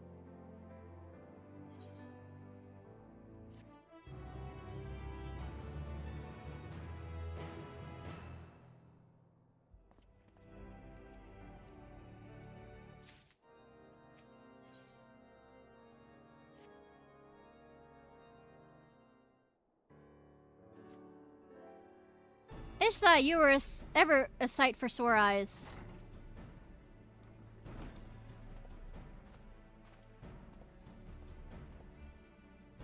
Ill tidings, my friends. I dispatched the Temple Knights to find the clergymen who aided Bishop's far summoning attempt. Regrettably, when confronted, all turned and had to be put down. Without their accounts, how would they then to ascertain that the clone and Vane are the same individual? Maintaining the assumption that they are, perhaps we should instead consider how Vane may have found his way to Korthus. According to Ishnai's vision, he was abandoned in the castle in the clouds. But what did he do afterwards? But there's just one way to ascertain the truth. We follow his trail. I shall go search for the clone in castle in the clouds. If he's still there, we are dealing with a different individual. Splendid idea. We leave the floating continent in your capable hands. Meanwhile, Ishnai and I will retrace Vane's steps where hence he first appeared. Oh, worst load time with Amric. Upon being found in the Central Highlands, he was taken to Camp Dragonhead. Let us begin by making inquiries there.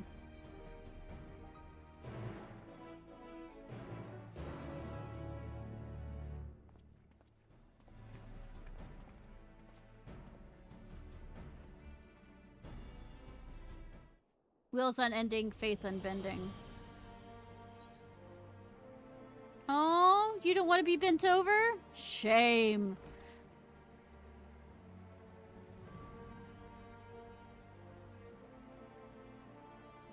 I'm also an adult. Sometimes.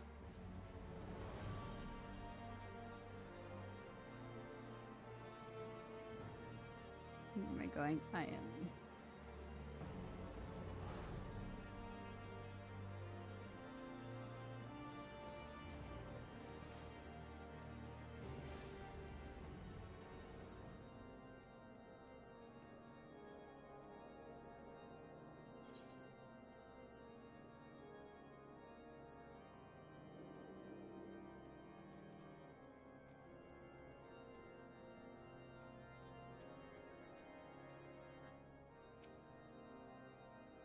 Investigating the stranger we found, are you? I wasn't involved myself, so I can't tell you much about the fellow. But in case it is of interest, earlier the same day, I caught sight of an airship flying dangerously low. It soon disappeared into the brewing snowstorm. Looked none too steady. Taught you about the... He taught me. I'm only adult when I'm crying. Understood that feeling. Oh my god. That's what adults do. Yeah.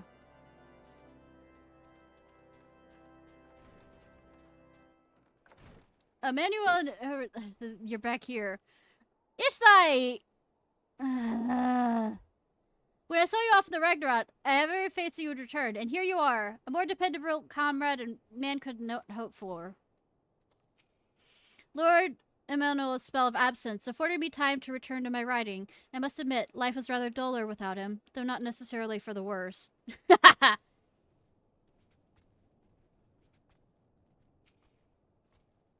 Ah, 'tis every honor to receive you. What brings you to our humble camp these days? An injured man who was found in the wilds? Yes, I know the one. I was with the patrol that chanced upon him north of here at Providence Point. He was unconscious and in a bad way, and we hurriedly bore him back to camp. After doing what we could for him, we sent him on to the city. Thought you were... was found.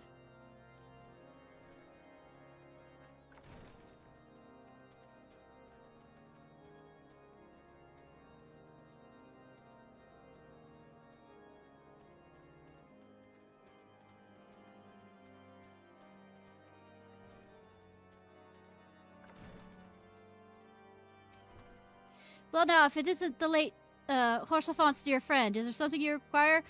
Please say, don't bring it back in my mind. Horsafon! Ah! Ah, yes, the mysterious man. I was among those who tended to him. He was not attired for the snow, much less the snowstorm in which he had been caught, and was suffering from frostbite.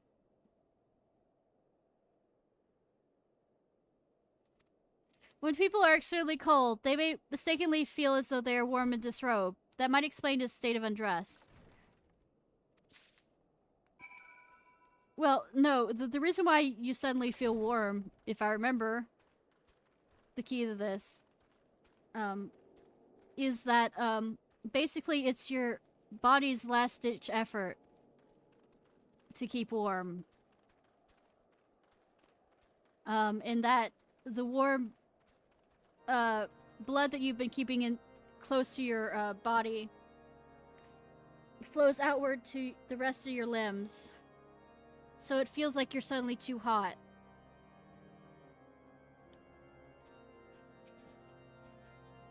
There you are. Have you learned not of interest?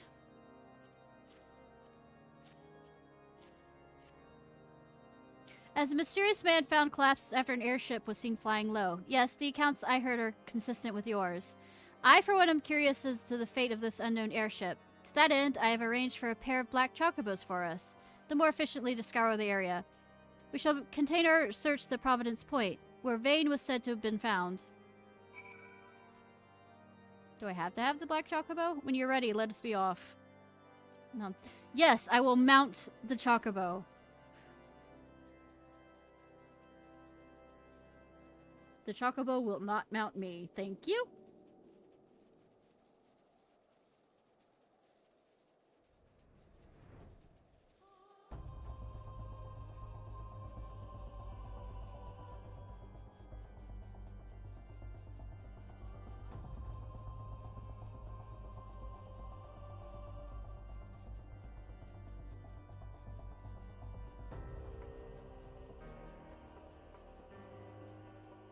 Not far. Let us continue northeast.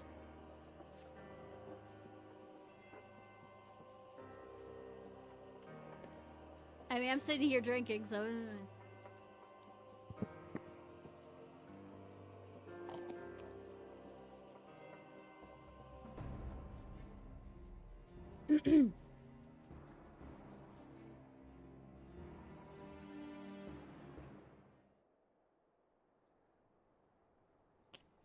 I mean, this is far away from enough people. Want a shag?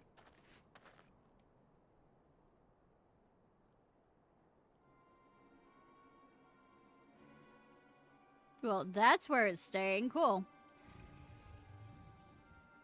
That's a pretty blue white dragon.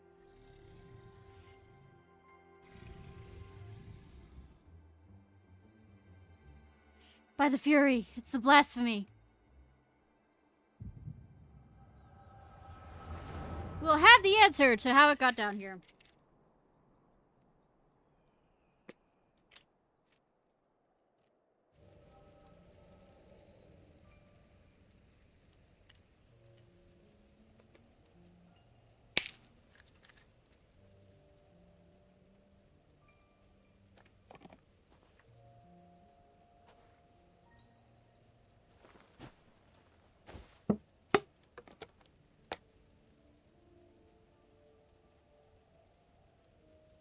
His Eminence must protect His Eminence.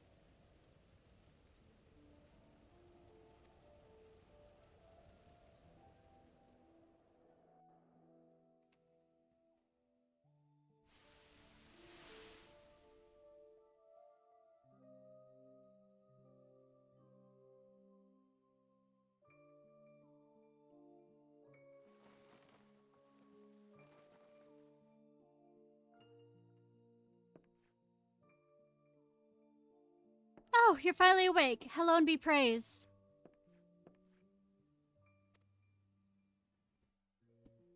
How are you feeling? Strong enough to speak? Can you tell me your name?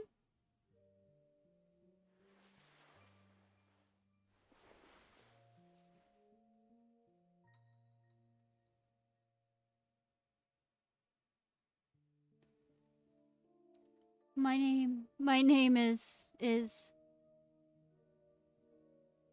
Zephyrin no Caribert. Or was it Venuine? Pelicrane? So many names swirling in my mind, and voices that reject them. Is there none they will accept? Are you alright?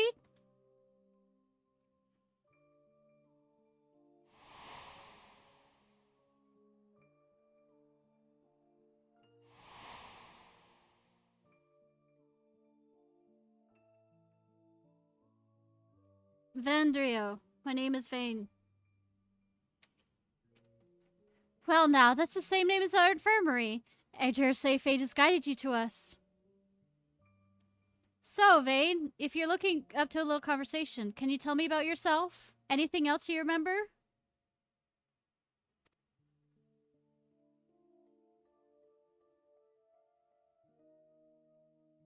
A proud son of the house of Germozel, nay, a devoted serpent of Helone, who lives for the rush of battle, the pleasure of inflicting pain, the attentions of maidens to fight beside my brother in arms, a lowborn runt whose every effort went unrewarded, whose very name disqualified him from ever leading the Temple Knights, but his evidence raised me up, granted me a place at his side. From that day forward, I pledged my sword to his service, pledged my very being, my life to be offered up in his defense. I am a knight of the Heavens Ward, sworn to protect and serve the Archbishop. Oh, you're a knight. Forgive me if that sounded rude, but I had no idea. And while I realize your memories may be muddled, I'm afraid I must inform you that the Heavens Ward has not been seen in quite some time, and are presumed dead. And the Archbishop, well, he most certainly is no longer of this world.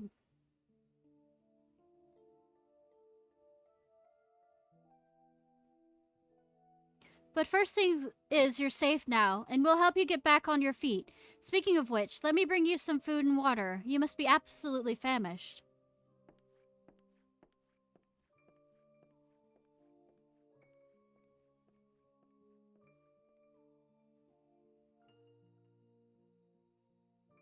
The Archbishop is dead? No, no, this cannot be. How can I still be alive when he is not? I must find him.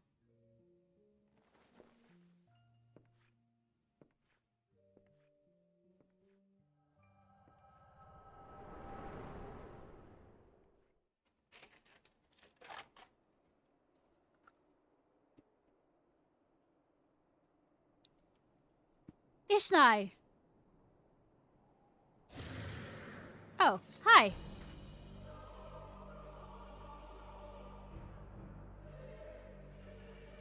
For the glory of King Thornton.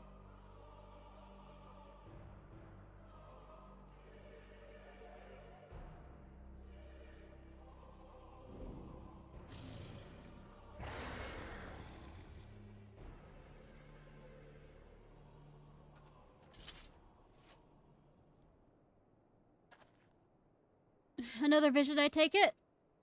Yeah. Let's just make for Ishgard. I expect that Lord Toriel will return soon, if he is not already. We should both be glad to hear your tale.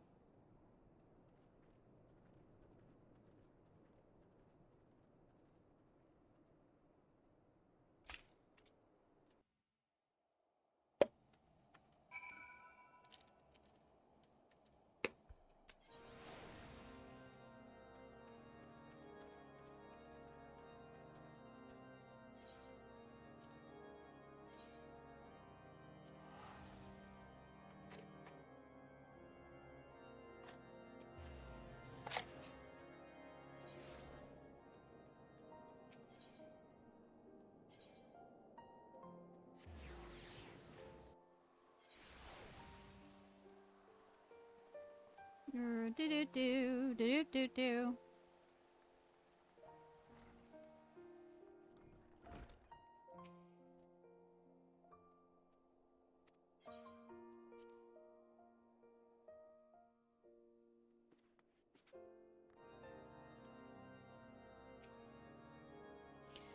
Ishnai, I pray your search was more productive than mine own. Definitely, because I am Ishnai. Everyone is here. Excellent. Were you able to find our clone in Flying Fortress? Nay, not but discarded Astalon remained. How fare you with your own search in the Central Highlands? In the course of retracing Vane's steps, we came upon the wreck of the Soleil. I suspect he found the vessel abandoned in the Flying Fortress and tried to use it to return to Ishgard. But he crashed en route and was subsequently rescued by a patrol from the Camp Dragonhead.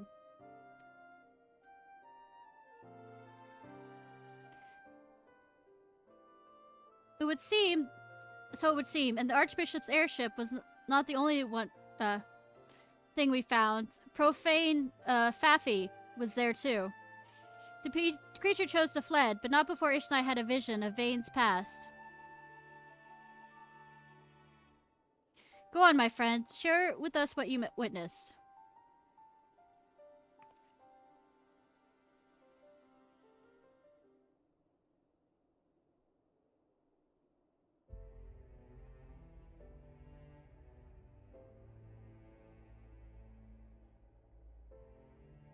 All the pieces fit, and it is as you surmise, my lord.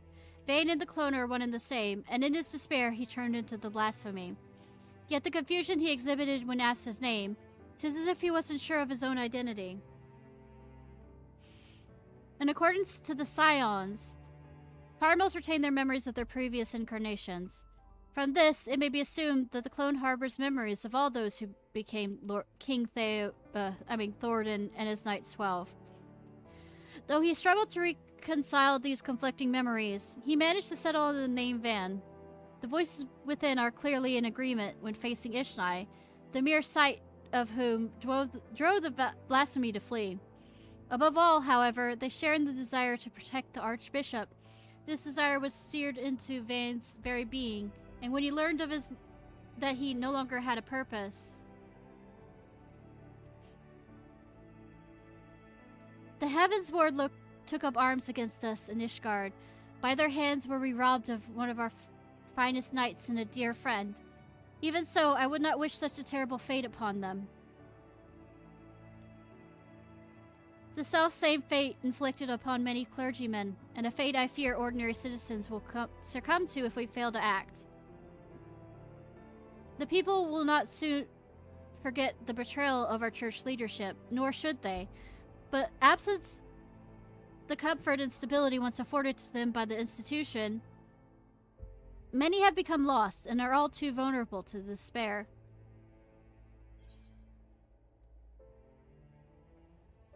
The church can still be a source of comfort. Things just need to change.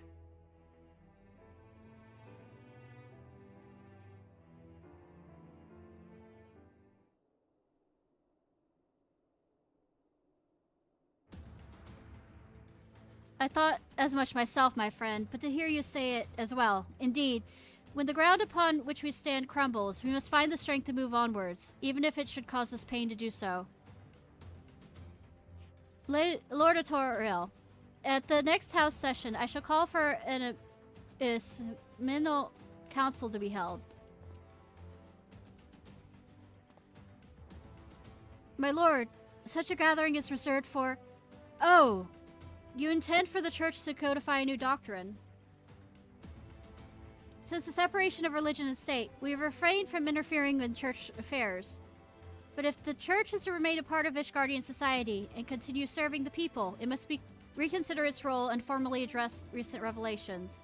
I would call upon this council not as Lord Speaker, but as a humble adherent of the faith. Long have I considered whether such measures were necessary, but lacked the courage to set them in motion. I now have it thanks to you. Should you though? I've made stupid decisions all the fucking time.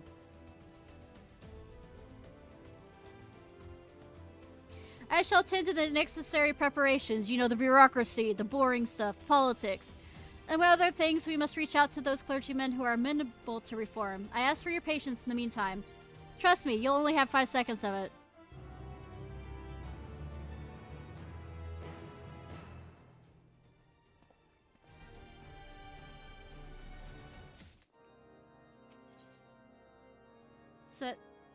It betrays a hint of anxiety.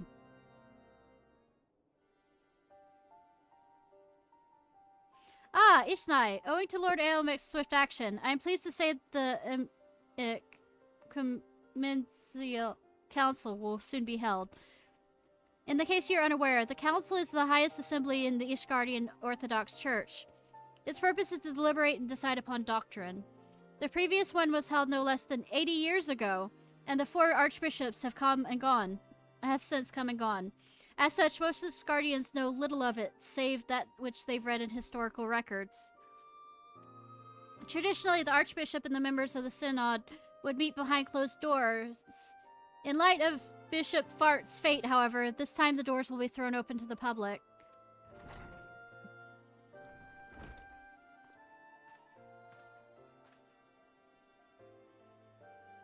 Indeed, for the first time in history, all men and women of the faith may have a hand in shaping the mission and the teachings of the church.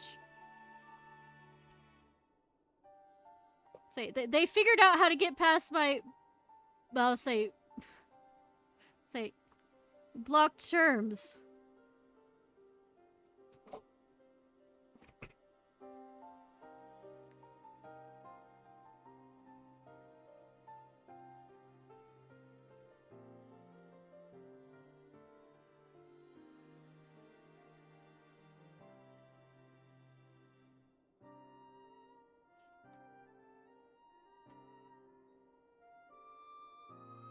Indeed, for the first time... Oh, okay. Teachings of the Church. Martin Luther style. 'Tis my hope that you will also join us in this endeavor.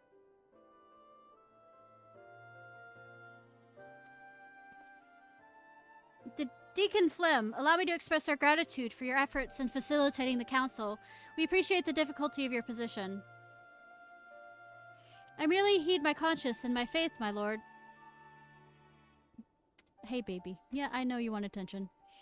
Acting in the Bishop Fart's stead, I will do all within my power to see that the church may serve the people once more.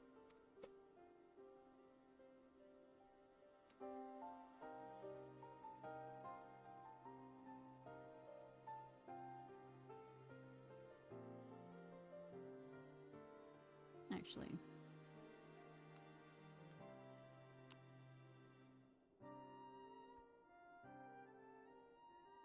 Where is the Lord Speaker, if I may ask? He stepped outside for a moment, saying that he wished to gather his thoughts ahead of the council. The hours draw nigh, however. Ishnai, I shall proceed to the vault with the good deacon. In the meantime, may I ask you to find Lord Aelmic? He should be at the last visual, I believe. We could do a quickie beforehand, if that's what you want. Jokes, quips.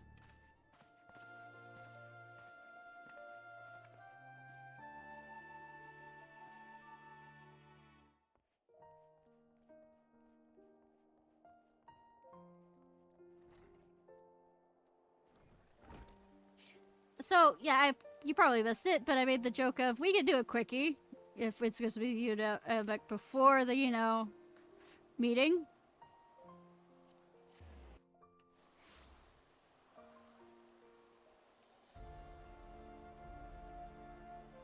But some part of me fears he's being attacked.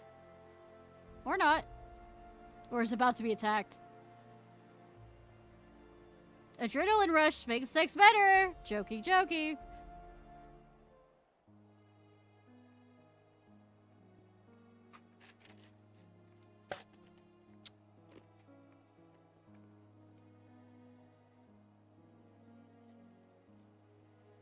Oh, 'tis you, my friend. Is it time already?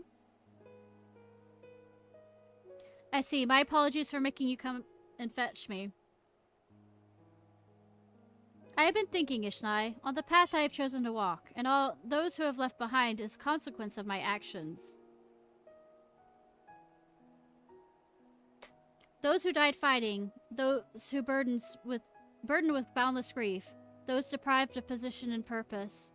Like any nation, Ishgard is made up of desperate souls with disparate beliefs, without an enemy to unite us. We recall the differences we once set aside out of necessity, and find amongst our old friends new ideological foes. The future I envisage is far more difficult to secure than I ever imagined. What must I do for our people to live in harmony, for our nation to move forward as one? Such questions I've been pondering. Shall we begin making our way to the council? Shall we continue our conversation while we walk? Will we, though?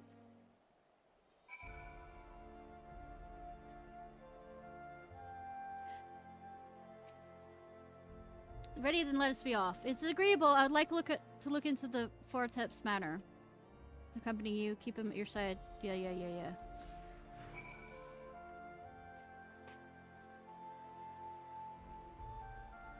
Your girl, you got a date, kinda, sorta.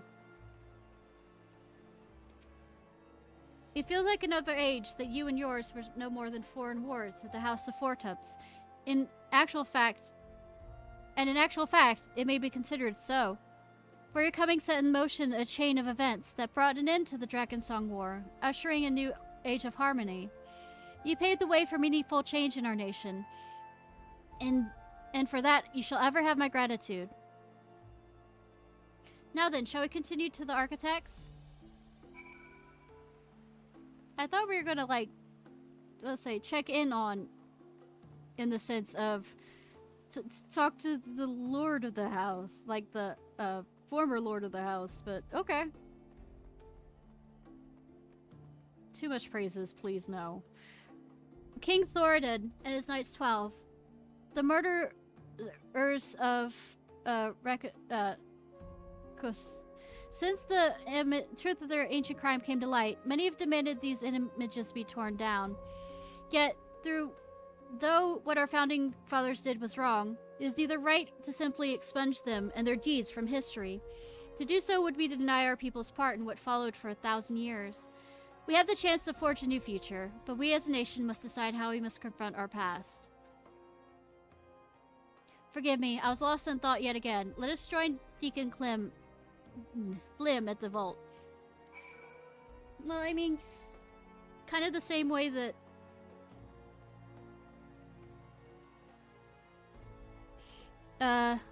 Alamigo did.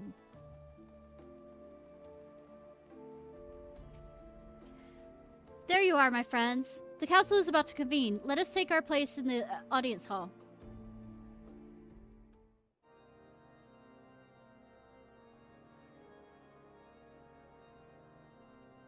I should not be anywhere on the council's seat. I should not. This isn't my country.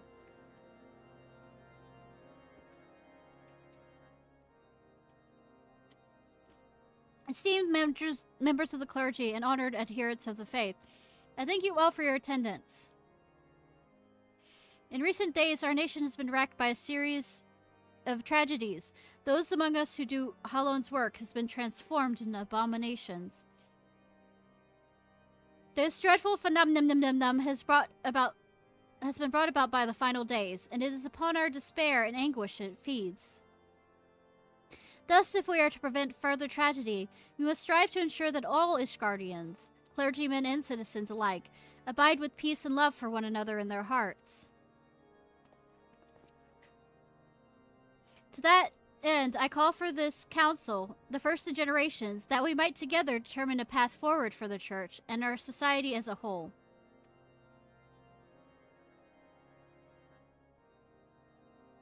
Since antiquity, the Ishgardian Orthodox Church has served the people in two respects. As the Fury's spear to strike at the heart of dragonkind, and as the Fury's shield to safeguard the souls of men.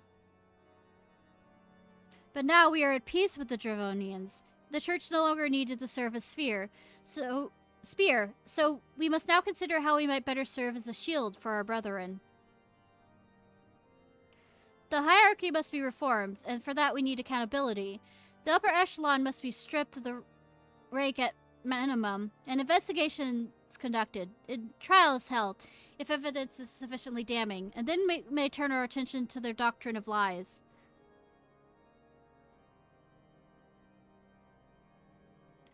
As our predecessors did before us, we of the Synod have ever sought to interpret the scriptures to the best of our ability.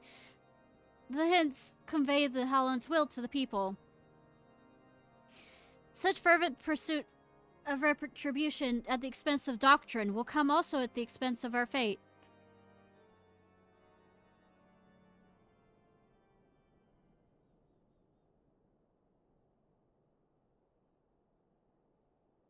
Have we won the war to lose our souls? Oh, Halon, are we outside your grace?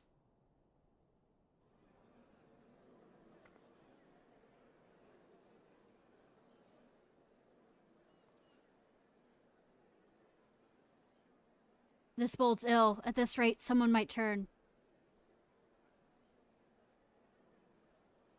All right, Silver Tongue, go!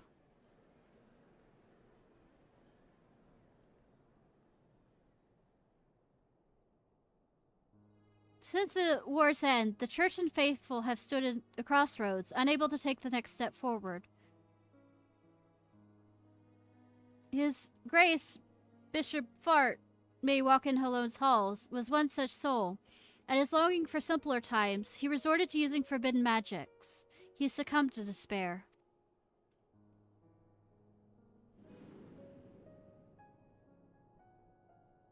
In our minds, we renounce the lies upon which our nation was built, but in our hearts we yearned for the righteousness, misguided though it was, that gave us comfort and purpose for so long. I love that you have Hajavon back there! Ah! So let's not forget who we were.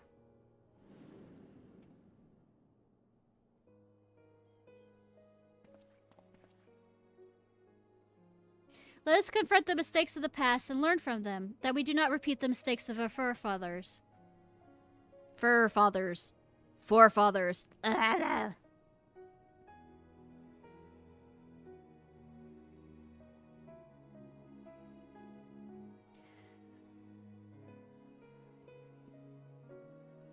As fervently as we believe that in our sacred duty, we struggle to accept the Church's deception and embrace change. The legacy of Thornton weighs heavy, and there's a temptation to simply cast it aside like a mantle that suits us no longer. Yet, that would dishonor the sacrifices of those who went before, countless souls who served the people with purest intent. And so, heavy though it may be, let us together bear this burden as we set forth anew.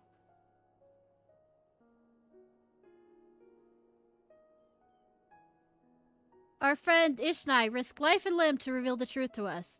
The truth that our legends and our scripture were tainted by betrayal, but not wholly corrupted.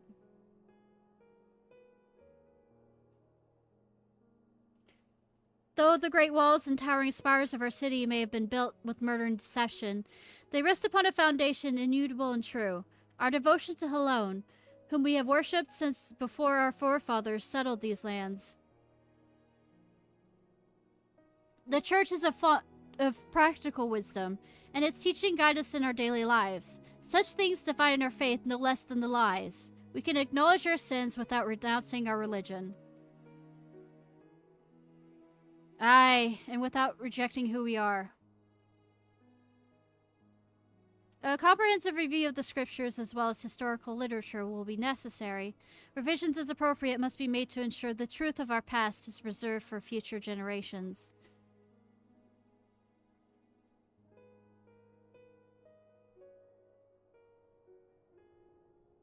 With your perilous knowledge of church doctrine, I dare say none is better suited to leading that effort than you. I also expect many eyes will be required to pore over all the tomes, and I know many idle men and women of faith who would jump at the chance to do Hallown's work once more.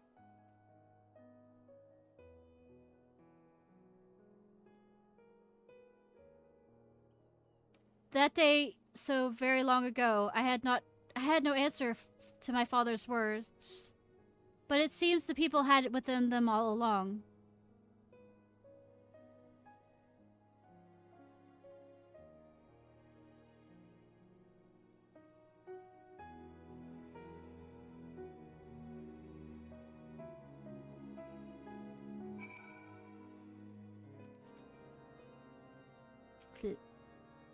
With this, the Church and the people have taken their first steps forward towards a brighter future.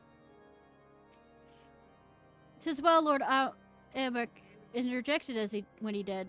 Yes, his silver tongue saves us all. Again.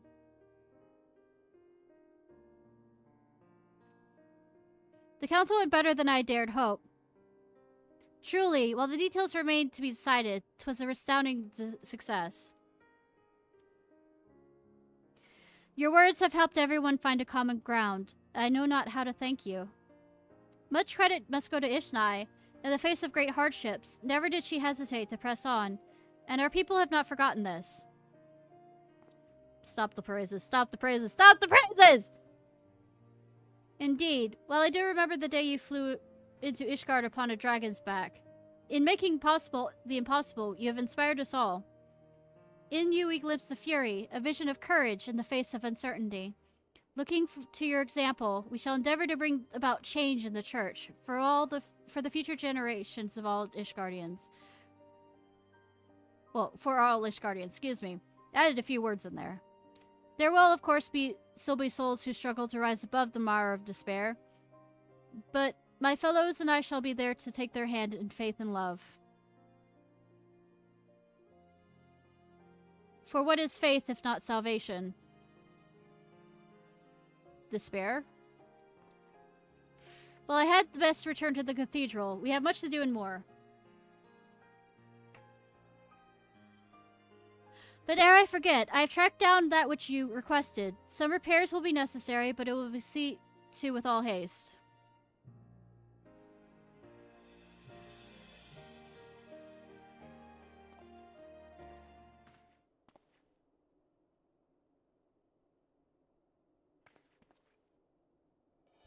I tasked the deacon with finding a certain item, you see. A secret weapon, one might say.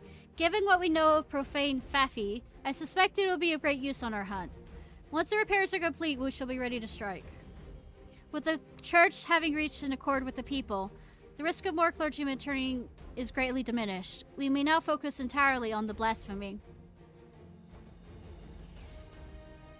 'Tis time we freed Vane from his torment. Rest while you can, Ishnai, for I dare say the coming battle will demand the best of us. Can we have a celebration orgy after? Please? Please? Maybe?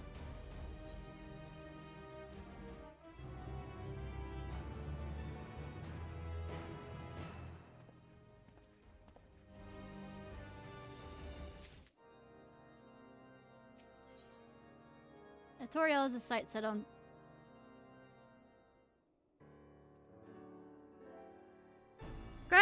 Glad tidings, Ishnai. Since the council, not a single soul has turned. Safe in that knowledge, we need only think of how to hunt down the blasphemy.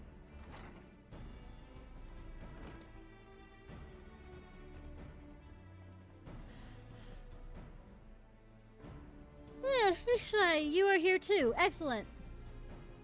I am pleased to say the secret weapon is ready. We may look towards dealing with the profane Faffy. I'm guessing it's the sword, or something similar. As you will recall, the last we encountered it, it was lying in wait by the Soli. An instinct driven by its inherited memories, I believe. It seeks to protect which it most strongly associates with the Archbishop. In all likelihood, it was the self-same motive that compelled it to come to the Holy See.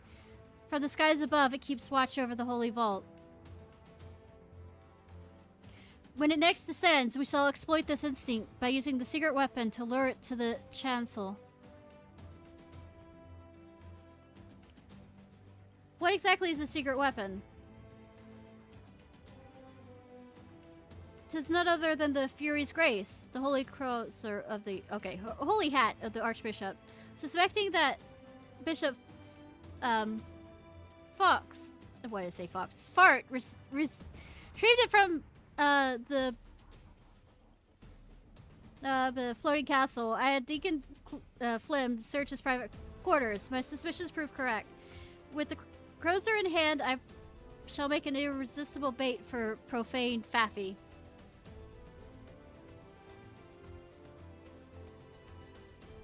My lord, that's an considerable risk. There's no telling how the blasphemy will react.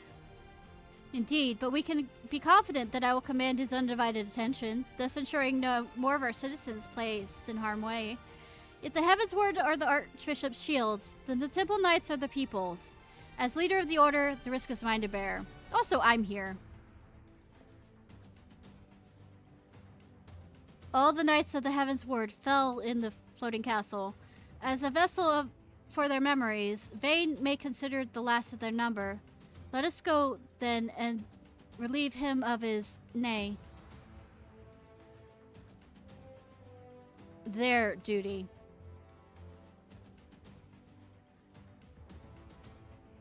Let us see to our preparations and proceed to the vault. We finish this once and for all.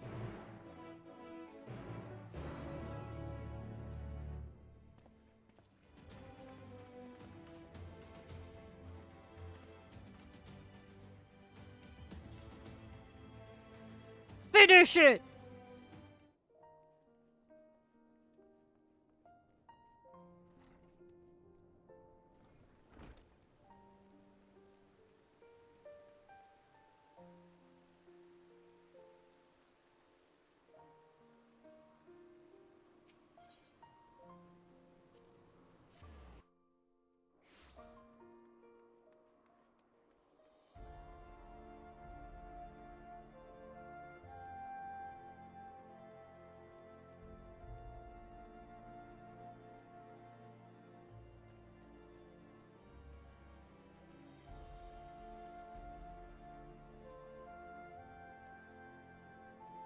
Oriel. When the battle begins, Lord Elbeck and I will draw the Blasphemy's attack. Seize the opportunity to bring your magic to bear against it.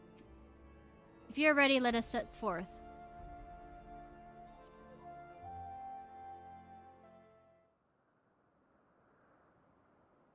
This looks fucking familiar.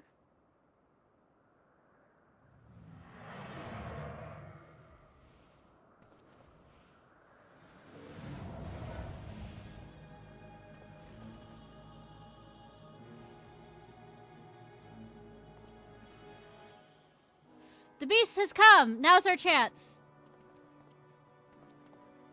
Are you gonna put it on your head? Oh wait, the crozier is the spear, is it? I didn't realize that I was wrong about the name. Staff. Make ready.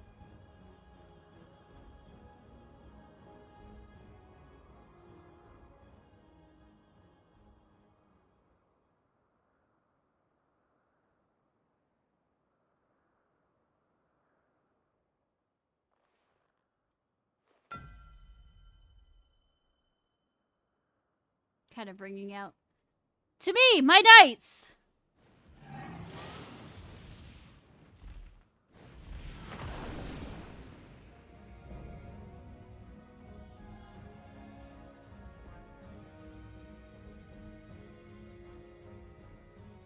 For the glory of King Thornton.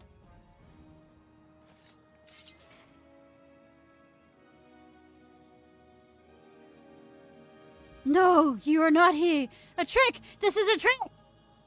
Trap! This is a trap! It's a trap! Forgive me, Sir Ven, but for the sake of all Ishgardians, we must strike you down.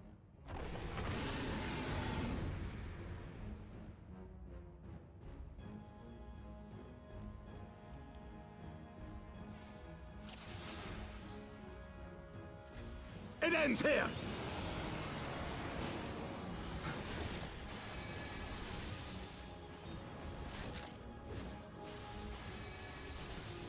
It's up there.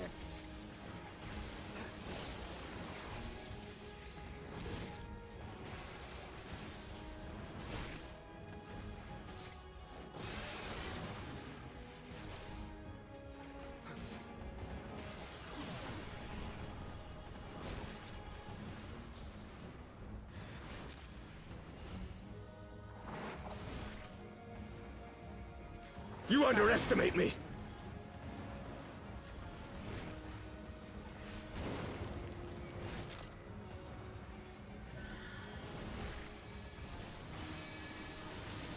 There!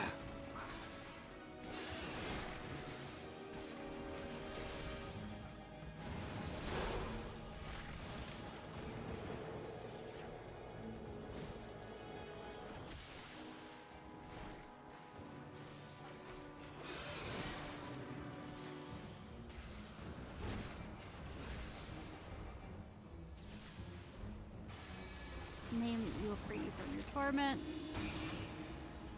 Ah, this looks familiar. Do not underestimate me!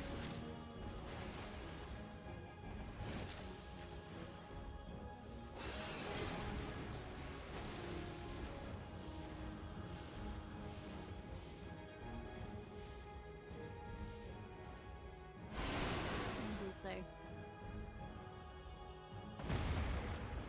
There!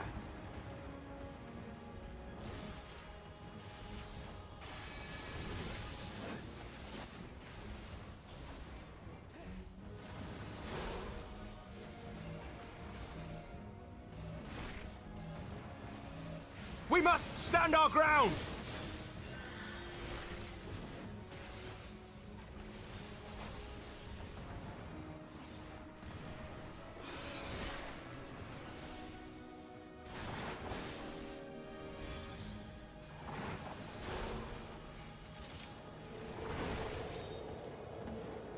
You underestimate me!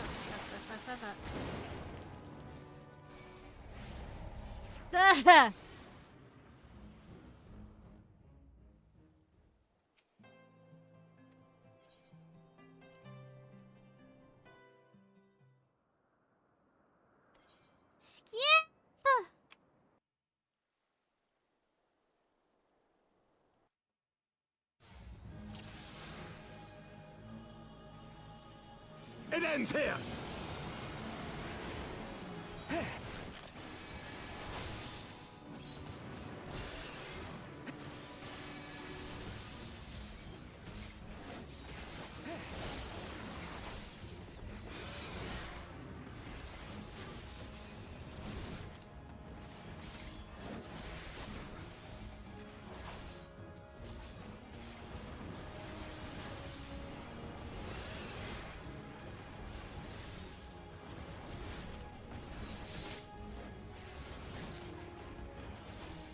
You underestimate me!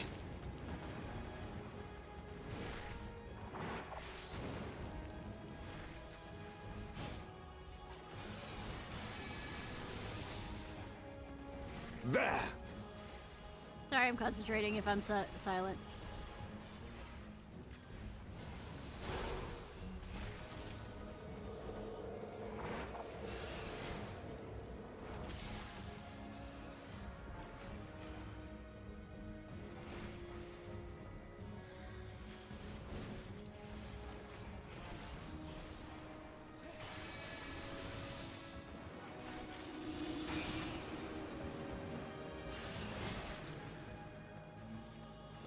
Why did you pick the opposite Do one not of which I went? underestimate me! I mean, why did you? Yeah, I mean, I was in that one. Why did you choose that one? The fact you got hit there is entirely goddamn your fault.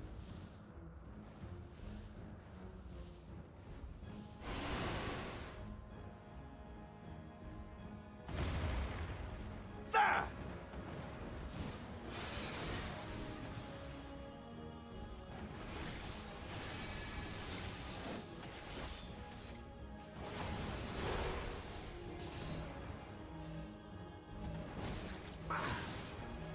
We must stand our ground!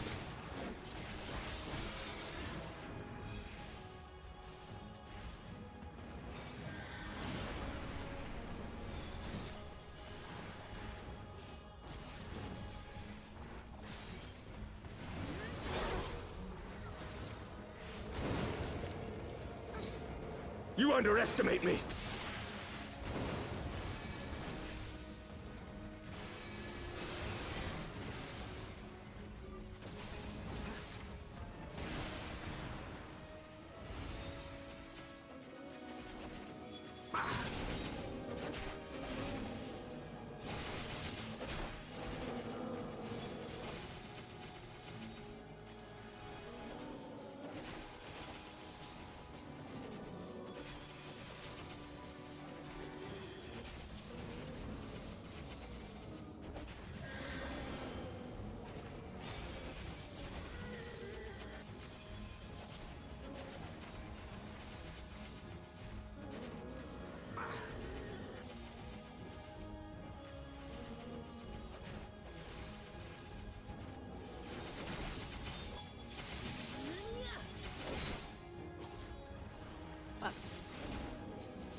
I will not falter! So thank you for this, because I am absolutely about to be slaughtered by this attack. If it wasn't for that.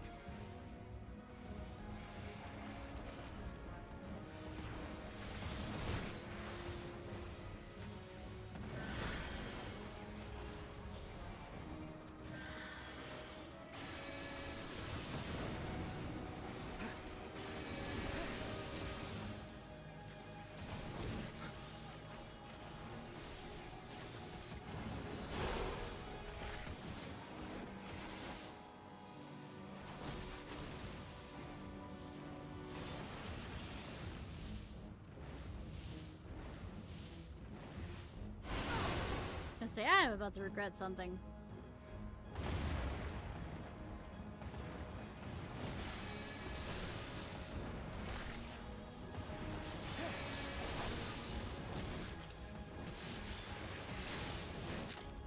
This knight does not yield!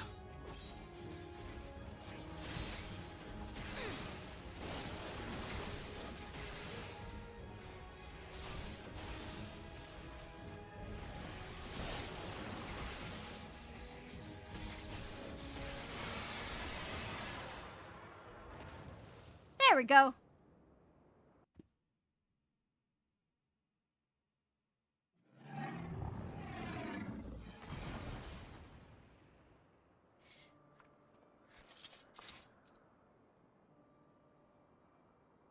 Finally it's over.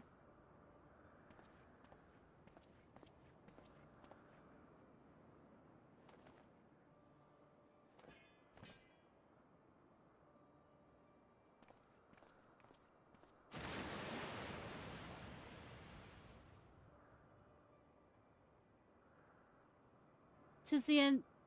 Thus ends the tale of the Heavens Ward. Let it not be forgotten. 'Twas wrong of them to conceal the truth of our nation's founding, to abet the Archbishop in his machinations. Yet in peering into their hearts, one thing became clear. They too had succumbed to a private manipulation. They too were victims. Flawed men, aye, but not without sin, but Ishgardians brave and true, as we all aspire to be. Having triumphed in the battle of ideals, I have a responsibility to all of our people. Their hopes and dreams, their sorrows and suffering are mine to bear, and I bear them I shall. Not alone, though. For had you not vanquished King Thornton, or had I erred in but one of my choices, I may well have been the first to succumb to despair, to be reborn a blasphemy.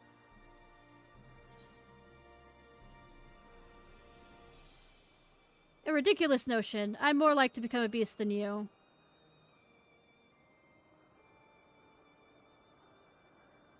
Literally. Thank you, my friend, for having such confidence in me. Literally, I nearly became a, light lord warden. What the light warden? My apologies. 'Twas not mine to intend to wax sentimental. Our work here is done. Let us return to the congregation.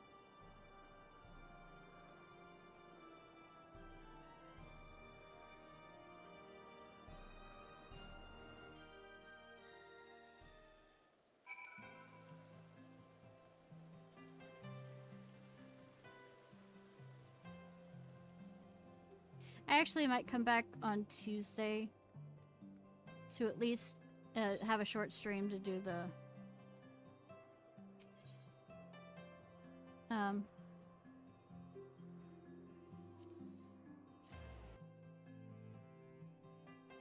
Palace of the Dead upgrade, but right now my voice is going. I'm not sure if I can continue on tonight. It's also usually a bad time for that kind of stuff.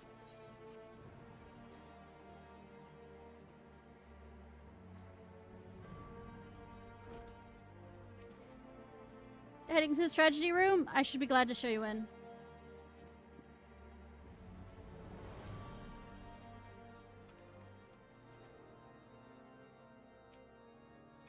I hurried as soon as I learned of your victory. There are some few words I would say, but I can wait till Lord Atoriel and Dean Flim has spoken theirs. Ishnai, permit me to offer my gratitude for helping us to overcome not only the blasphemy, but the despair which spawned it. But this is only the beginning. On the face of it, we may have made tremendous strides on breaking down ancient barriers within our society, but there yet remains great rifts to be bridged. 'Tis no easy thing to rise above a lifetime of preconceptions and prejudice. I myself have struggled to do so, as you must know. But I shan't give up. On the honor of my house, I'll do everything in my power to build a new Ishgard, one in which all people can see eye to eye, regardless of birth and station.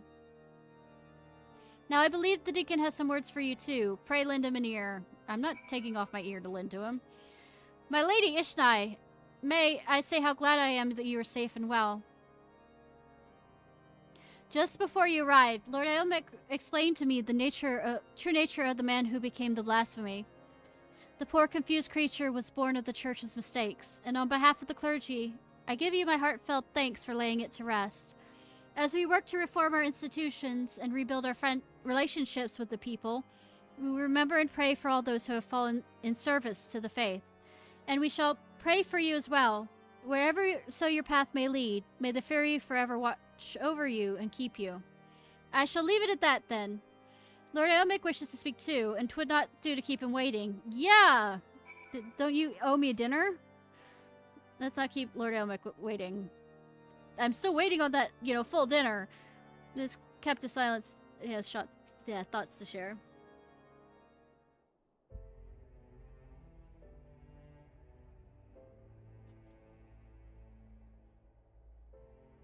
Lord Iomek, Lord Atoriel, I thank you for the vital roles you played in ridding us of the profane Faffy.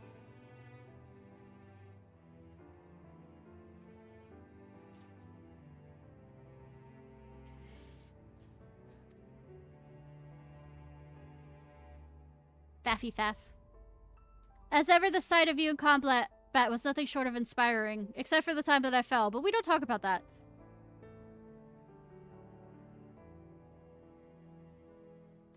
With no more further reported incidences of people turning, and the blasphemy itself no more, I should like to believe we are free from the scourge of despair. Excuse me. My brother and I shall labor to see that ever remains so by fighting to dispel the darkness in men's hearts. And I shall fight with you, not only as the Speaker of the House of Lords, or the Lord Commander of the Temple Knights, but as a man of faith in our God and our people.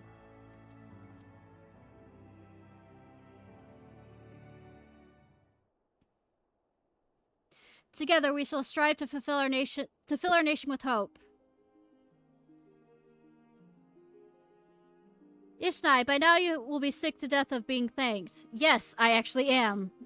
But I must nonetheless express an additional word of gratitude. Full off have you saved our nation, our people. I speak not only of our lives, but our hearts and minds as well. You have given us a great gift, that of opportunity and choice. And if we are to repay it for you, we as a nation must take full advantage of our freedom to dictate a new course forward into a brighter future. What forward means we may not always agree upon, but as fellow Ishgardians, we shall find a way to rise above our differences and stand united. That is the nation I will strive to build. This I swear to you. Ishnai, given all that you have done for us, I am loath to impose further, but may I trouble you bear word of our success to our officer in Radis at hand. We of course will be sending a report, but there's no substitute for a first-hand account. Our allies would benefit from additional details you can provide as well. Our thanks again, friend, and may the Furious speed your way. No, teleportation will.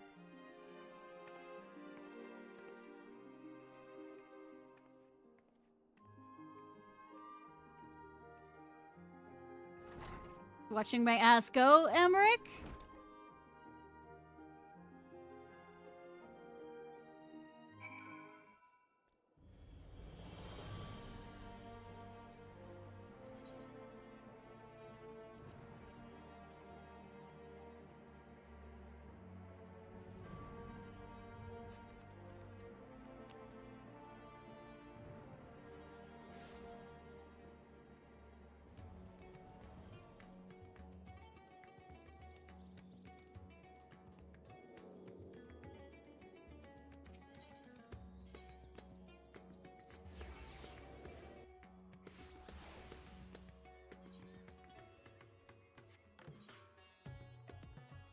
Why did I keep going that wrong direction? Why?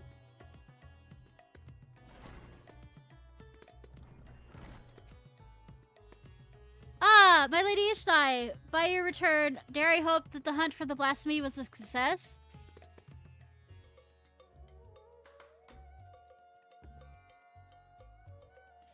That would you vanquish the beast comes as little surprise, but that this occasion would serve as an impetus for the church to embark upon a path of reform is incredible. I will share this joyous tidings with our allies without delay. If I may speak candidly, I must confess to be a great admirer of yours. Apparently, everybody is. When you have a moment, I would like to hear some of your adventures, if you do me the honor. For the present, however, in my capacity as Ishgardian's delegates, I offer you my humblest thanks for your immeasurable support to our nation.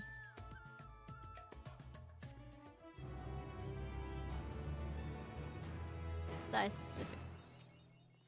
I have a moment to hear about your adventures.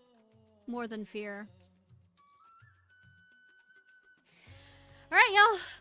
Say, like I said, I might come back Tuesday just so I can get the Palace of the Dead upgrade stuff done so that by Sunday I could have a lot more upgraded. I mean class ups. Alright, I have people we're gonna raid.